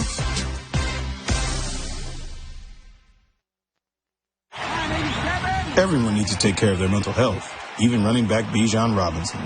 When I'm on the field and feeling the pressure, I usually just take a deep breath. When I'm just breathing and seeing what's in front of me, everything just slows down. It just makes me feel great before I run the play. Just like Bijan, we all need a strong mental game on and off the field. Make a game plan for your mental health at loveyourmindplaybook.org. Love your mind. Brought to you by the Huntsman Mental Health Foundation, the Arthur M. Blank Family Foundation, and the Ad Council. When we started Oakland Roots Sports Club, we needed a strong foundation. Gusto has had our back since day one, making sure every hire, every paycheck, and every player is taken care of. They're the team behind our team. With Gusto, we stay rooted and give Oakland the love it deserves. I'm Idris Argandawal, co-founder of Oakland Roots and Gusto customer since 2018. See why 500,000 businesses trust Gusto for payroll, HR, and more. Get started for free at gusto.com/roots. In sports, the tape never tells the whole story. Hiring is no different. To understand the person behind a resume, you need experience. That's where Robert Half can help. Our recruiters combine their expertise with award-winning AI to evaluate skills and fit quickly. At Robert Half, we know talent. Learn more at roberthalf.com/talent. When you're a maintenance engineer in a beverage manufacturing plant, you keep production lines moving and quality on track because there's no room for slowdowns. With Grainger's vast selection of high-quality motors, sensors, belts, and hard-to-find parts, you can get what you need fast and all in one place, so nothing gets in the way of getting the job done. Call 1-800-GRAINGER, click Grainger.com, or just stop by. Grainger, for the ones who get it done. A bandwagon fan. The biggest insult in sports. But this summer, during the FIFA World Cup, it's an invitation, America. Never watched soccer before? Perfect. Think a corner kick is a karate move? Sure, why not? Prefer sports where players can use their hands? Me too. Just here for the snacks? Now we're talking. So grab a bag of Lay's and jump on the bandwagon. We're undefeated. Lay's, the official sponsor of the FIFA World Cup 2026. I like things my way. My coffee, my schedule, and my treatment. So I talked to my doctor about self-injecting with the Vyvgart Hytrulo prefilled syringe, which contains F-gartigimod alpha and hyaluronidase QVFC. It's injected under your skin, subcutaneously. It means I can inject in my space, on my time. It's my treatment, my way. Visit VyvgartMyWay.com. That's VYVGART myway.com. And talk to your doctor about Vyvgart Hytrulo. Brought to you by Argenix. This is SportsCenter. I'm Nick DeLuca. Wimbledon action continues as this afternoon gets going. A couple of matches going on the men's side right now. Number 3 seed Felix Auger-Aliassime dropping the first set to Alejandro Dadovic-Fokina 7-6. Dadovic-Fokina up 6-5, but on serve in set number 2. Earlier, Novak Djokovic wrapping up Wimbledon win 106, taking down Roman Safiullin in 4 sets, 7-6, 6-3. 3-6 and 6-3. It's his 9th consecutive quarterfinal appearance at the All-England Club, tying the 4th longest streak by any man in the Open era. Last time he failed to reach the quarters was 2016 when he was knocked off in the 3rd round. That 106th singles match win breaks the tie with Roger Federer for most by any man in tournament history. On the women's side, 4-seed Jessica Pegula taking down Iva Jovic in 3 sets. And number 1 seed Arina Sabalenka is getting set to take on number 14 seed Naomi Osaka. Might be the match of the day across the pond. Coverage all tournament long on ESPN. World Cup round of 16 continues today. Morocco and France advancing yesterday. 2 more matches this afternoon. Brazil, Norway, 4 Eastern. Then at 8 Eastern, England and Mexico in Mexico City. Hey, it's Michelle Smallman, and coming up Monday, we'll get you ready for the biggest moment in U.S. men's soccer history as they get ready to face Belgium in the round of 16. It's on Sportsman like 6 a.m. Eastern right here on ESPN Radio, ESPN2, and ESPNU.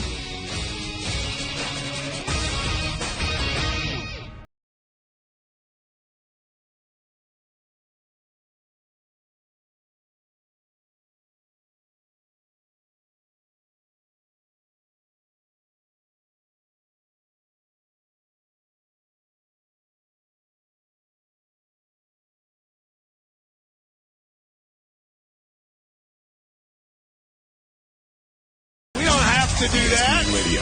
Breaking news. I couldn't, it wouldn't go. Okay, now it happened. Let's do it one more. Let's just, because look, we're going daily. Do it from the top. And in order to be able to go daily, we got to start getting everything we got to get it, no rigmarole. We got to make it direct. So let's try this again. We have some breaking news now on Matt and Myron. ESPN Radio. Breaking news. There we go. Much better. According to the New York Times and the Athletic FC, Balogun will be available to play in the U.S. men's national team round of 16 match against Belgium. His 1-game red card ban has been suspended. Wow. How, Matt? Like, I thought there's no appeals process. And how does this happen? Multiple FIFA officials have told The Athletic after the game that the team was not able to appeal. However, the judicial body of FIFA can make extraordinary decisions, and apparently they have. And according to The Athletic, he will play coming up. Can I be honest, Matt? I don't care how it happened. Like, you know what I mean? Like, I don't need to know think details. it's a little bit shady that a process that never happens, that never occurs, would take place for the U.S. in this game? Life is crazy sometimes. We don't know. It's just wild things happen. But I don't know. I mean, I'm sure if you're Belgium or any other country, you probably feel like this would never happen for you, right? But it happened. Well, it would. First off, no, I okay think you can say that it wouldn't happen for anyone else. But I feel okay about it because we all know that was the worst red card in the history of red cards. So I feel okay about it because they got the call right in general. And a guy who should not have been denied is going to get an opportunity to play in the round of 16. So that part I feel good about. How the strings were pulled. What do we think is going to be the official explanation? I guess. Well, okay, hang on. I want to hear what FIFA's official explanation. You've sent me their rules. Yeah. So I sent you the Article 27 of FIFA. It's from the article Myron sent us. We're going to ask you to read it and use your lawyer brain because we don't understand FIFA Article 27 of FIFA's disciplinary code. Which, by the way, is exactly what I thought I was going to be reading on the show today. It says, the judicial body may decide to fully or partially suspend the implementation of a disciplinary measure. If the person benefiting from a suspended action commits another infringement of a similar nature and gravity during the probationary period, they can get new infringement. So essentially it's saying that the judicial body of FIFA can, on its own, decide to suspend a disciplinary measure. So I guess that must mean they're going to claim that out of nowhere, they decided to do this. Yes. And, it's FIFA, which is obviously is always upheld a particular set of moral standards. But I think the reason why people are going to, and it'll be controversial, the reason why I think a lot of people will get behind this is because they can all look back at that red card, and we all know that was a mistake. Like, that was a terrible call. There's no reason Balogun should have been suspended for tomorrow's match. I'm glad he's not. Now, from there, that's going to be the conversation because, Matt, this has never happened. Okay, so can I give you my prediction of what's going to happen? Let's all just take a second, and let's be honest about what is going to happen. Okay. Can we do that as a family? Does everybody agree there will be no ramifications for what I'm about to say? Hey, Matt, let me just say before you say it, our daily show starts August 3rd, and we need to get there. So, that's all I'm saying. You and I both know that Donald Trump is going to take credit for this. Would you agree with that? I would imagine there will be a presidential press conference at some point. He is going to say that he did this. Do you disagree with me? No, I would imagine there will be a press conference tied to this, yes. Now, there is zero doubt that FIFA did this. If this game was being played in any other country, do you think they would have done this? No, I don't think. Of course not. I don't think there's another team that could have expected this same. But it doesn't bother you. Like, you're cool with it. Because you are usually Mr. Fairness. You are Mr. We all need to be treated equal. There are one set of rules for everyone. Are you okay until I want with my team to win. Yeah, fairness goes out the window. As long as if my team can win, that's a different thing. I will say this. There's going to be two conversations. So maybe I'm a hypocrite on this. I was watching at a watch party with a bunch of people. It's the worst red card that I think a lot of people believe they've seen. I think that was universal. A lot of soccer people I know said this fell into the extreme category of red cards that they've seen, right? And I trust them. So I just don't think there was any evidence to say this guy should have been banned for Monday's match. Renee? I think what will end up happening here is, obviously, as previously stated, there was no appeal process for this type of situation. That's the weird part. So what's going to end up happening now is, in these major tournaments, there will be an appeal process. I think that's what's going to come down from this. Because the controversy will be if this happens again going forward. Okay. Will other teams? Let's be honest. None of us care about the long-term ramifications of how it will be the FIFA judicial body. The amount of people that even knew what these rules were is no one. The issue is he's playing. Americans are all going to be excited. The rest of the world is all going to be upset, and that's just the way it is. And this is going to end up being one of those. It happened. There are two sets of rules. The rules for everybody else, the rules for Messi, Ronaldo, and Americans. Because remember, Ronaldo was supposed to be suspended for the first 2 games of this World Cup, and they just took that away. They just decided not to do that. Yeah, I think if this involves a star, Messi, Mbappe, Ronaldo, I think they get the same treatment if they're in this situation. I would agree with that. So now, does it put more pressure on the U.S. to win? Tremendously more pressure. I think you can go into tomorrow's match shorthanded, and no matter what happens, people pat you on the back for being at that stage, for getting to the round of 16. I think the fact that I'm sure if you're a Belgian fan, you're going to say the Americans cheated. I think that's how you're probably going to feel. So I think it does put a different spotlight. And for some, Matt, not here, for some this goes from one of the feel-good stories to now all of a sudden it's one of the more controversial stories because of what just happened. That is interesting. Now, for most Americans, they're not going to care. Most Americans are going to be very excited. I'm excited. I want us to win. So I'm not going to be. But if there were a Belgian first take. Yes. Okay. What would it be called? Stephen A. I don't know what a Belgian last name is. I don't know what a Belgian last name is. Whatever Belgian people, they're sitting over there with their waffles. Yes. Right, and they're wearing they have a strudel, right? And they're sitting there and they're arguing over this. This will end up being this will break the airwaves in Belgium. Wouldn't you agree?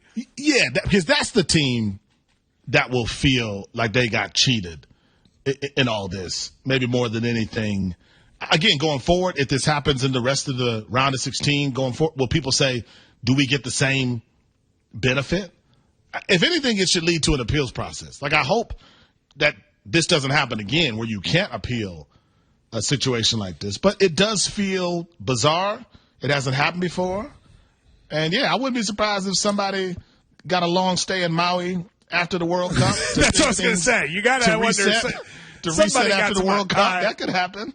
The text machine is 772-774-5254. One person writes, I enjoyed Myron's take on Brazil and Norway. Since we're playing Belgium, what is his take on Belgium? Have you ever been to Belgium?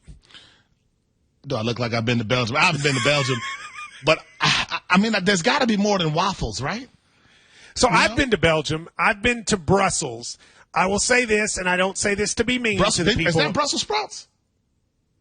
No, that's not them, is it? Is that different? Are they Brussels sprouts? Is Brussels sprouts? I'm asking. No, Brussels is not Brussels sprouts. Brussels I thought they made them up. They have no connection to the vegetable of Brussels sprouts. I didn't know. Because if they have Brussels sprouts, I give them credit because those are good. So Brussels, I've been to, and I don't say this to be mean to the people of Belgium. I think Brussels is my least favorite city that I've ever been to in the world. It is ugly. It's the home of the European Union. It's ugly. The only thing in it is a statue of a person urinating. That's the only thing that was in the city that people care about. And now I've heard the rest of Belgium, like Ghent and Bruges, is actually very nice, but I have not been there. I did not like Brussels. We do have an update. What? Though wild forms of cabbage date back further, the specific Brussels sprouts we recognize today was likely cultivated in Belgium around the 13th to 16th centuries. Look at me. Look at me.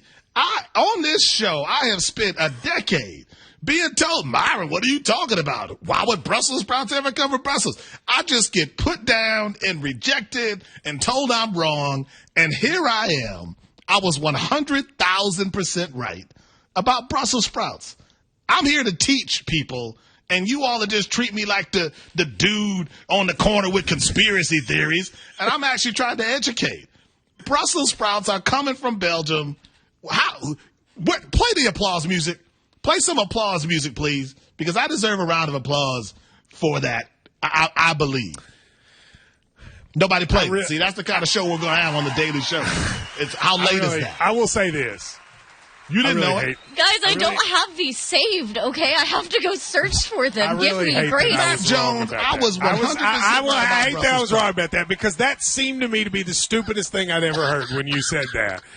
And then it ended up being correct. I do not like taking the L on that one, but I do. And now, all of our listeners, when you have Brussels sprouts, you will be able to say, these come from Belgium, thanks to Myron Metcalf. Thanks to Myron. I just told you about the origins of Brussels sprouts.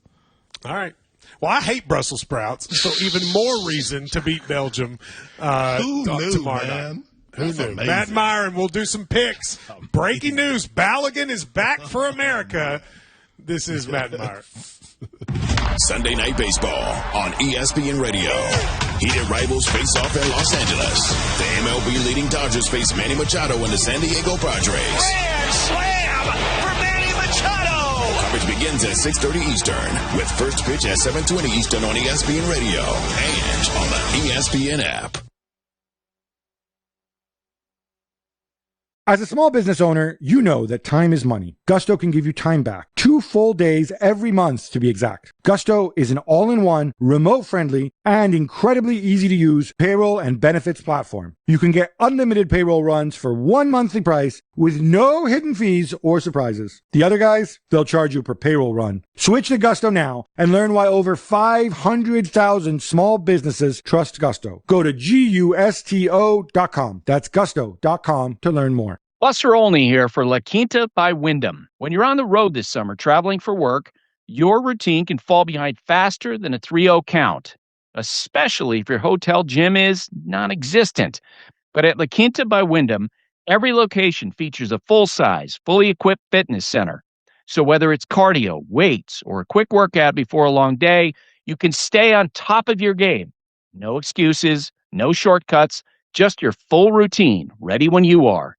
And when you book at LaQuinta.com, you can earn Wyndham Rewards points with every qualified stay. Tonight, La Quinta. Tomorrow, you shine. Terms and conditions apply. You didn't start a business just to keep the lights on. You're here to sell more today than yesterday. You're here to win. Lucky for you, Shopify built the best converting checkout on the planet. Like the just one tapping, ridiculously fast acting, sky-high sales stacking, champion at checkouts. That's the good stuff right there. So if your business is in it to win it, win with Shopify. Start your free trial today at shopify.com/win.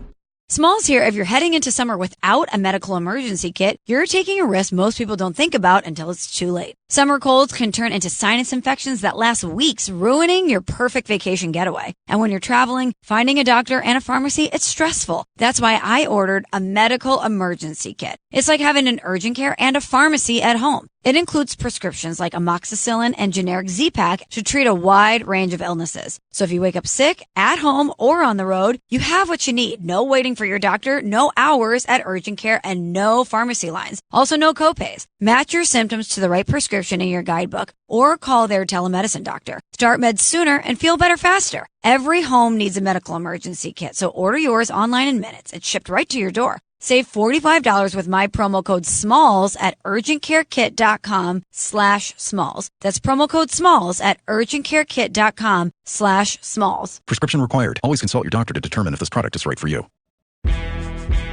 No days off when you love what you're doing. Sundays are the best day of the week because you're just one day away from First Take returning Monday, 10 a.m. Eastern on ESPN.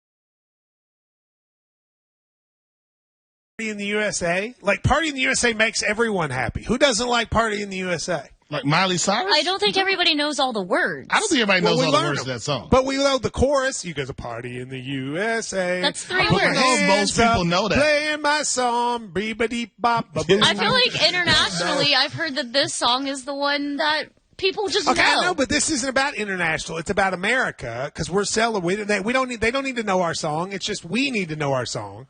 And I think more people know the words to Party in the USA than Country Roads. See, you making that up. That's not true. I mean, this is the first song Myron sung along to all How long day. has Miley Cyrus' song been out? 10 years or something like that? 2009. No, Country Road came out when? But do you think 25-year-olds and under are singing Country Roads outside of West Virginia? Yes. Yeah, because they know it from their parents and other generations. And there 100%. was a video game a couple years ago. It was in the trailer for it, and it made like a resurgence. I can't believe you think more people know the lyrics to Party in the USA. Not all of them, but they know the chorus. Who doesn't know "Put Your Hands Up, Playing My Song"? Is that how it goes? Yeah, like Country Road, take me. If you got 1,000 people, you all have no culture. This is the problem with it. This is the problem with this show. Is that you guys don't. That you guys aren't out so there. So culture is Miley Cyrus. That's culture. That's Here we go. culture. Come on. Now imagine we win and all the players are going running in my hips like, yeah. Do you know the lyrics? No, but that's not the point. The point is I know him saying it. You just said more people know Party in the USA versus Country Road, and you don't know. Why don't you work on knowing the lyrics, and then you can make a decision from there? It's time to take your pick. Take your pick. You take your pick. It's time to take your pick with Matt. All right, what's up? What's up first, Renee? First, we've got the Baltimore Orioles taking on the Cincinnati Reds at 1:05 Eastern. Kyle Bradish going up against Nick Lodolo. Orioles favored in this matchup, Matt Jones. The Reds stink. I mean, they stink. They're the worst team. Every time I go, I have season tickets. It's just like going and sweating and being sad. They are awful. All of them except Chase Burns, Sal Stewart, and Ellie De La Cruz.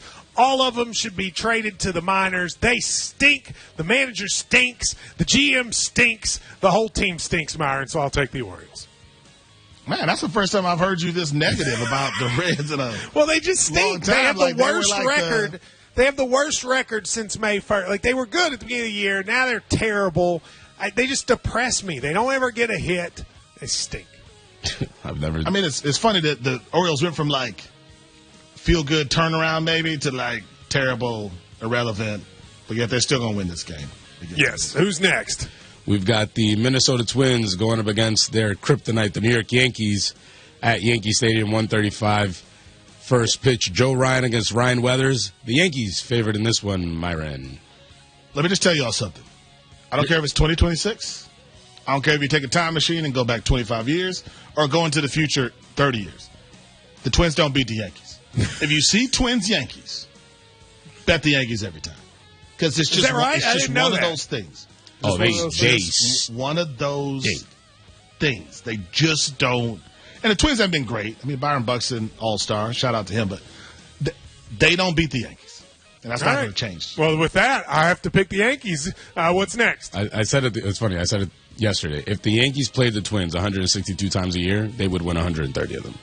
That's how they don't beat the Yankees. We've got the St. Louis Cardinals and the Chicago Cubs from Wrigley Field, 2:30. First pitch, Matthew Liberatore against Javier Assad. Cubs favored in this one, Matt Jones. I mean, I'll take the Cubs. The fall.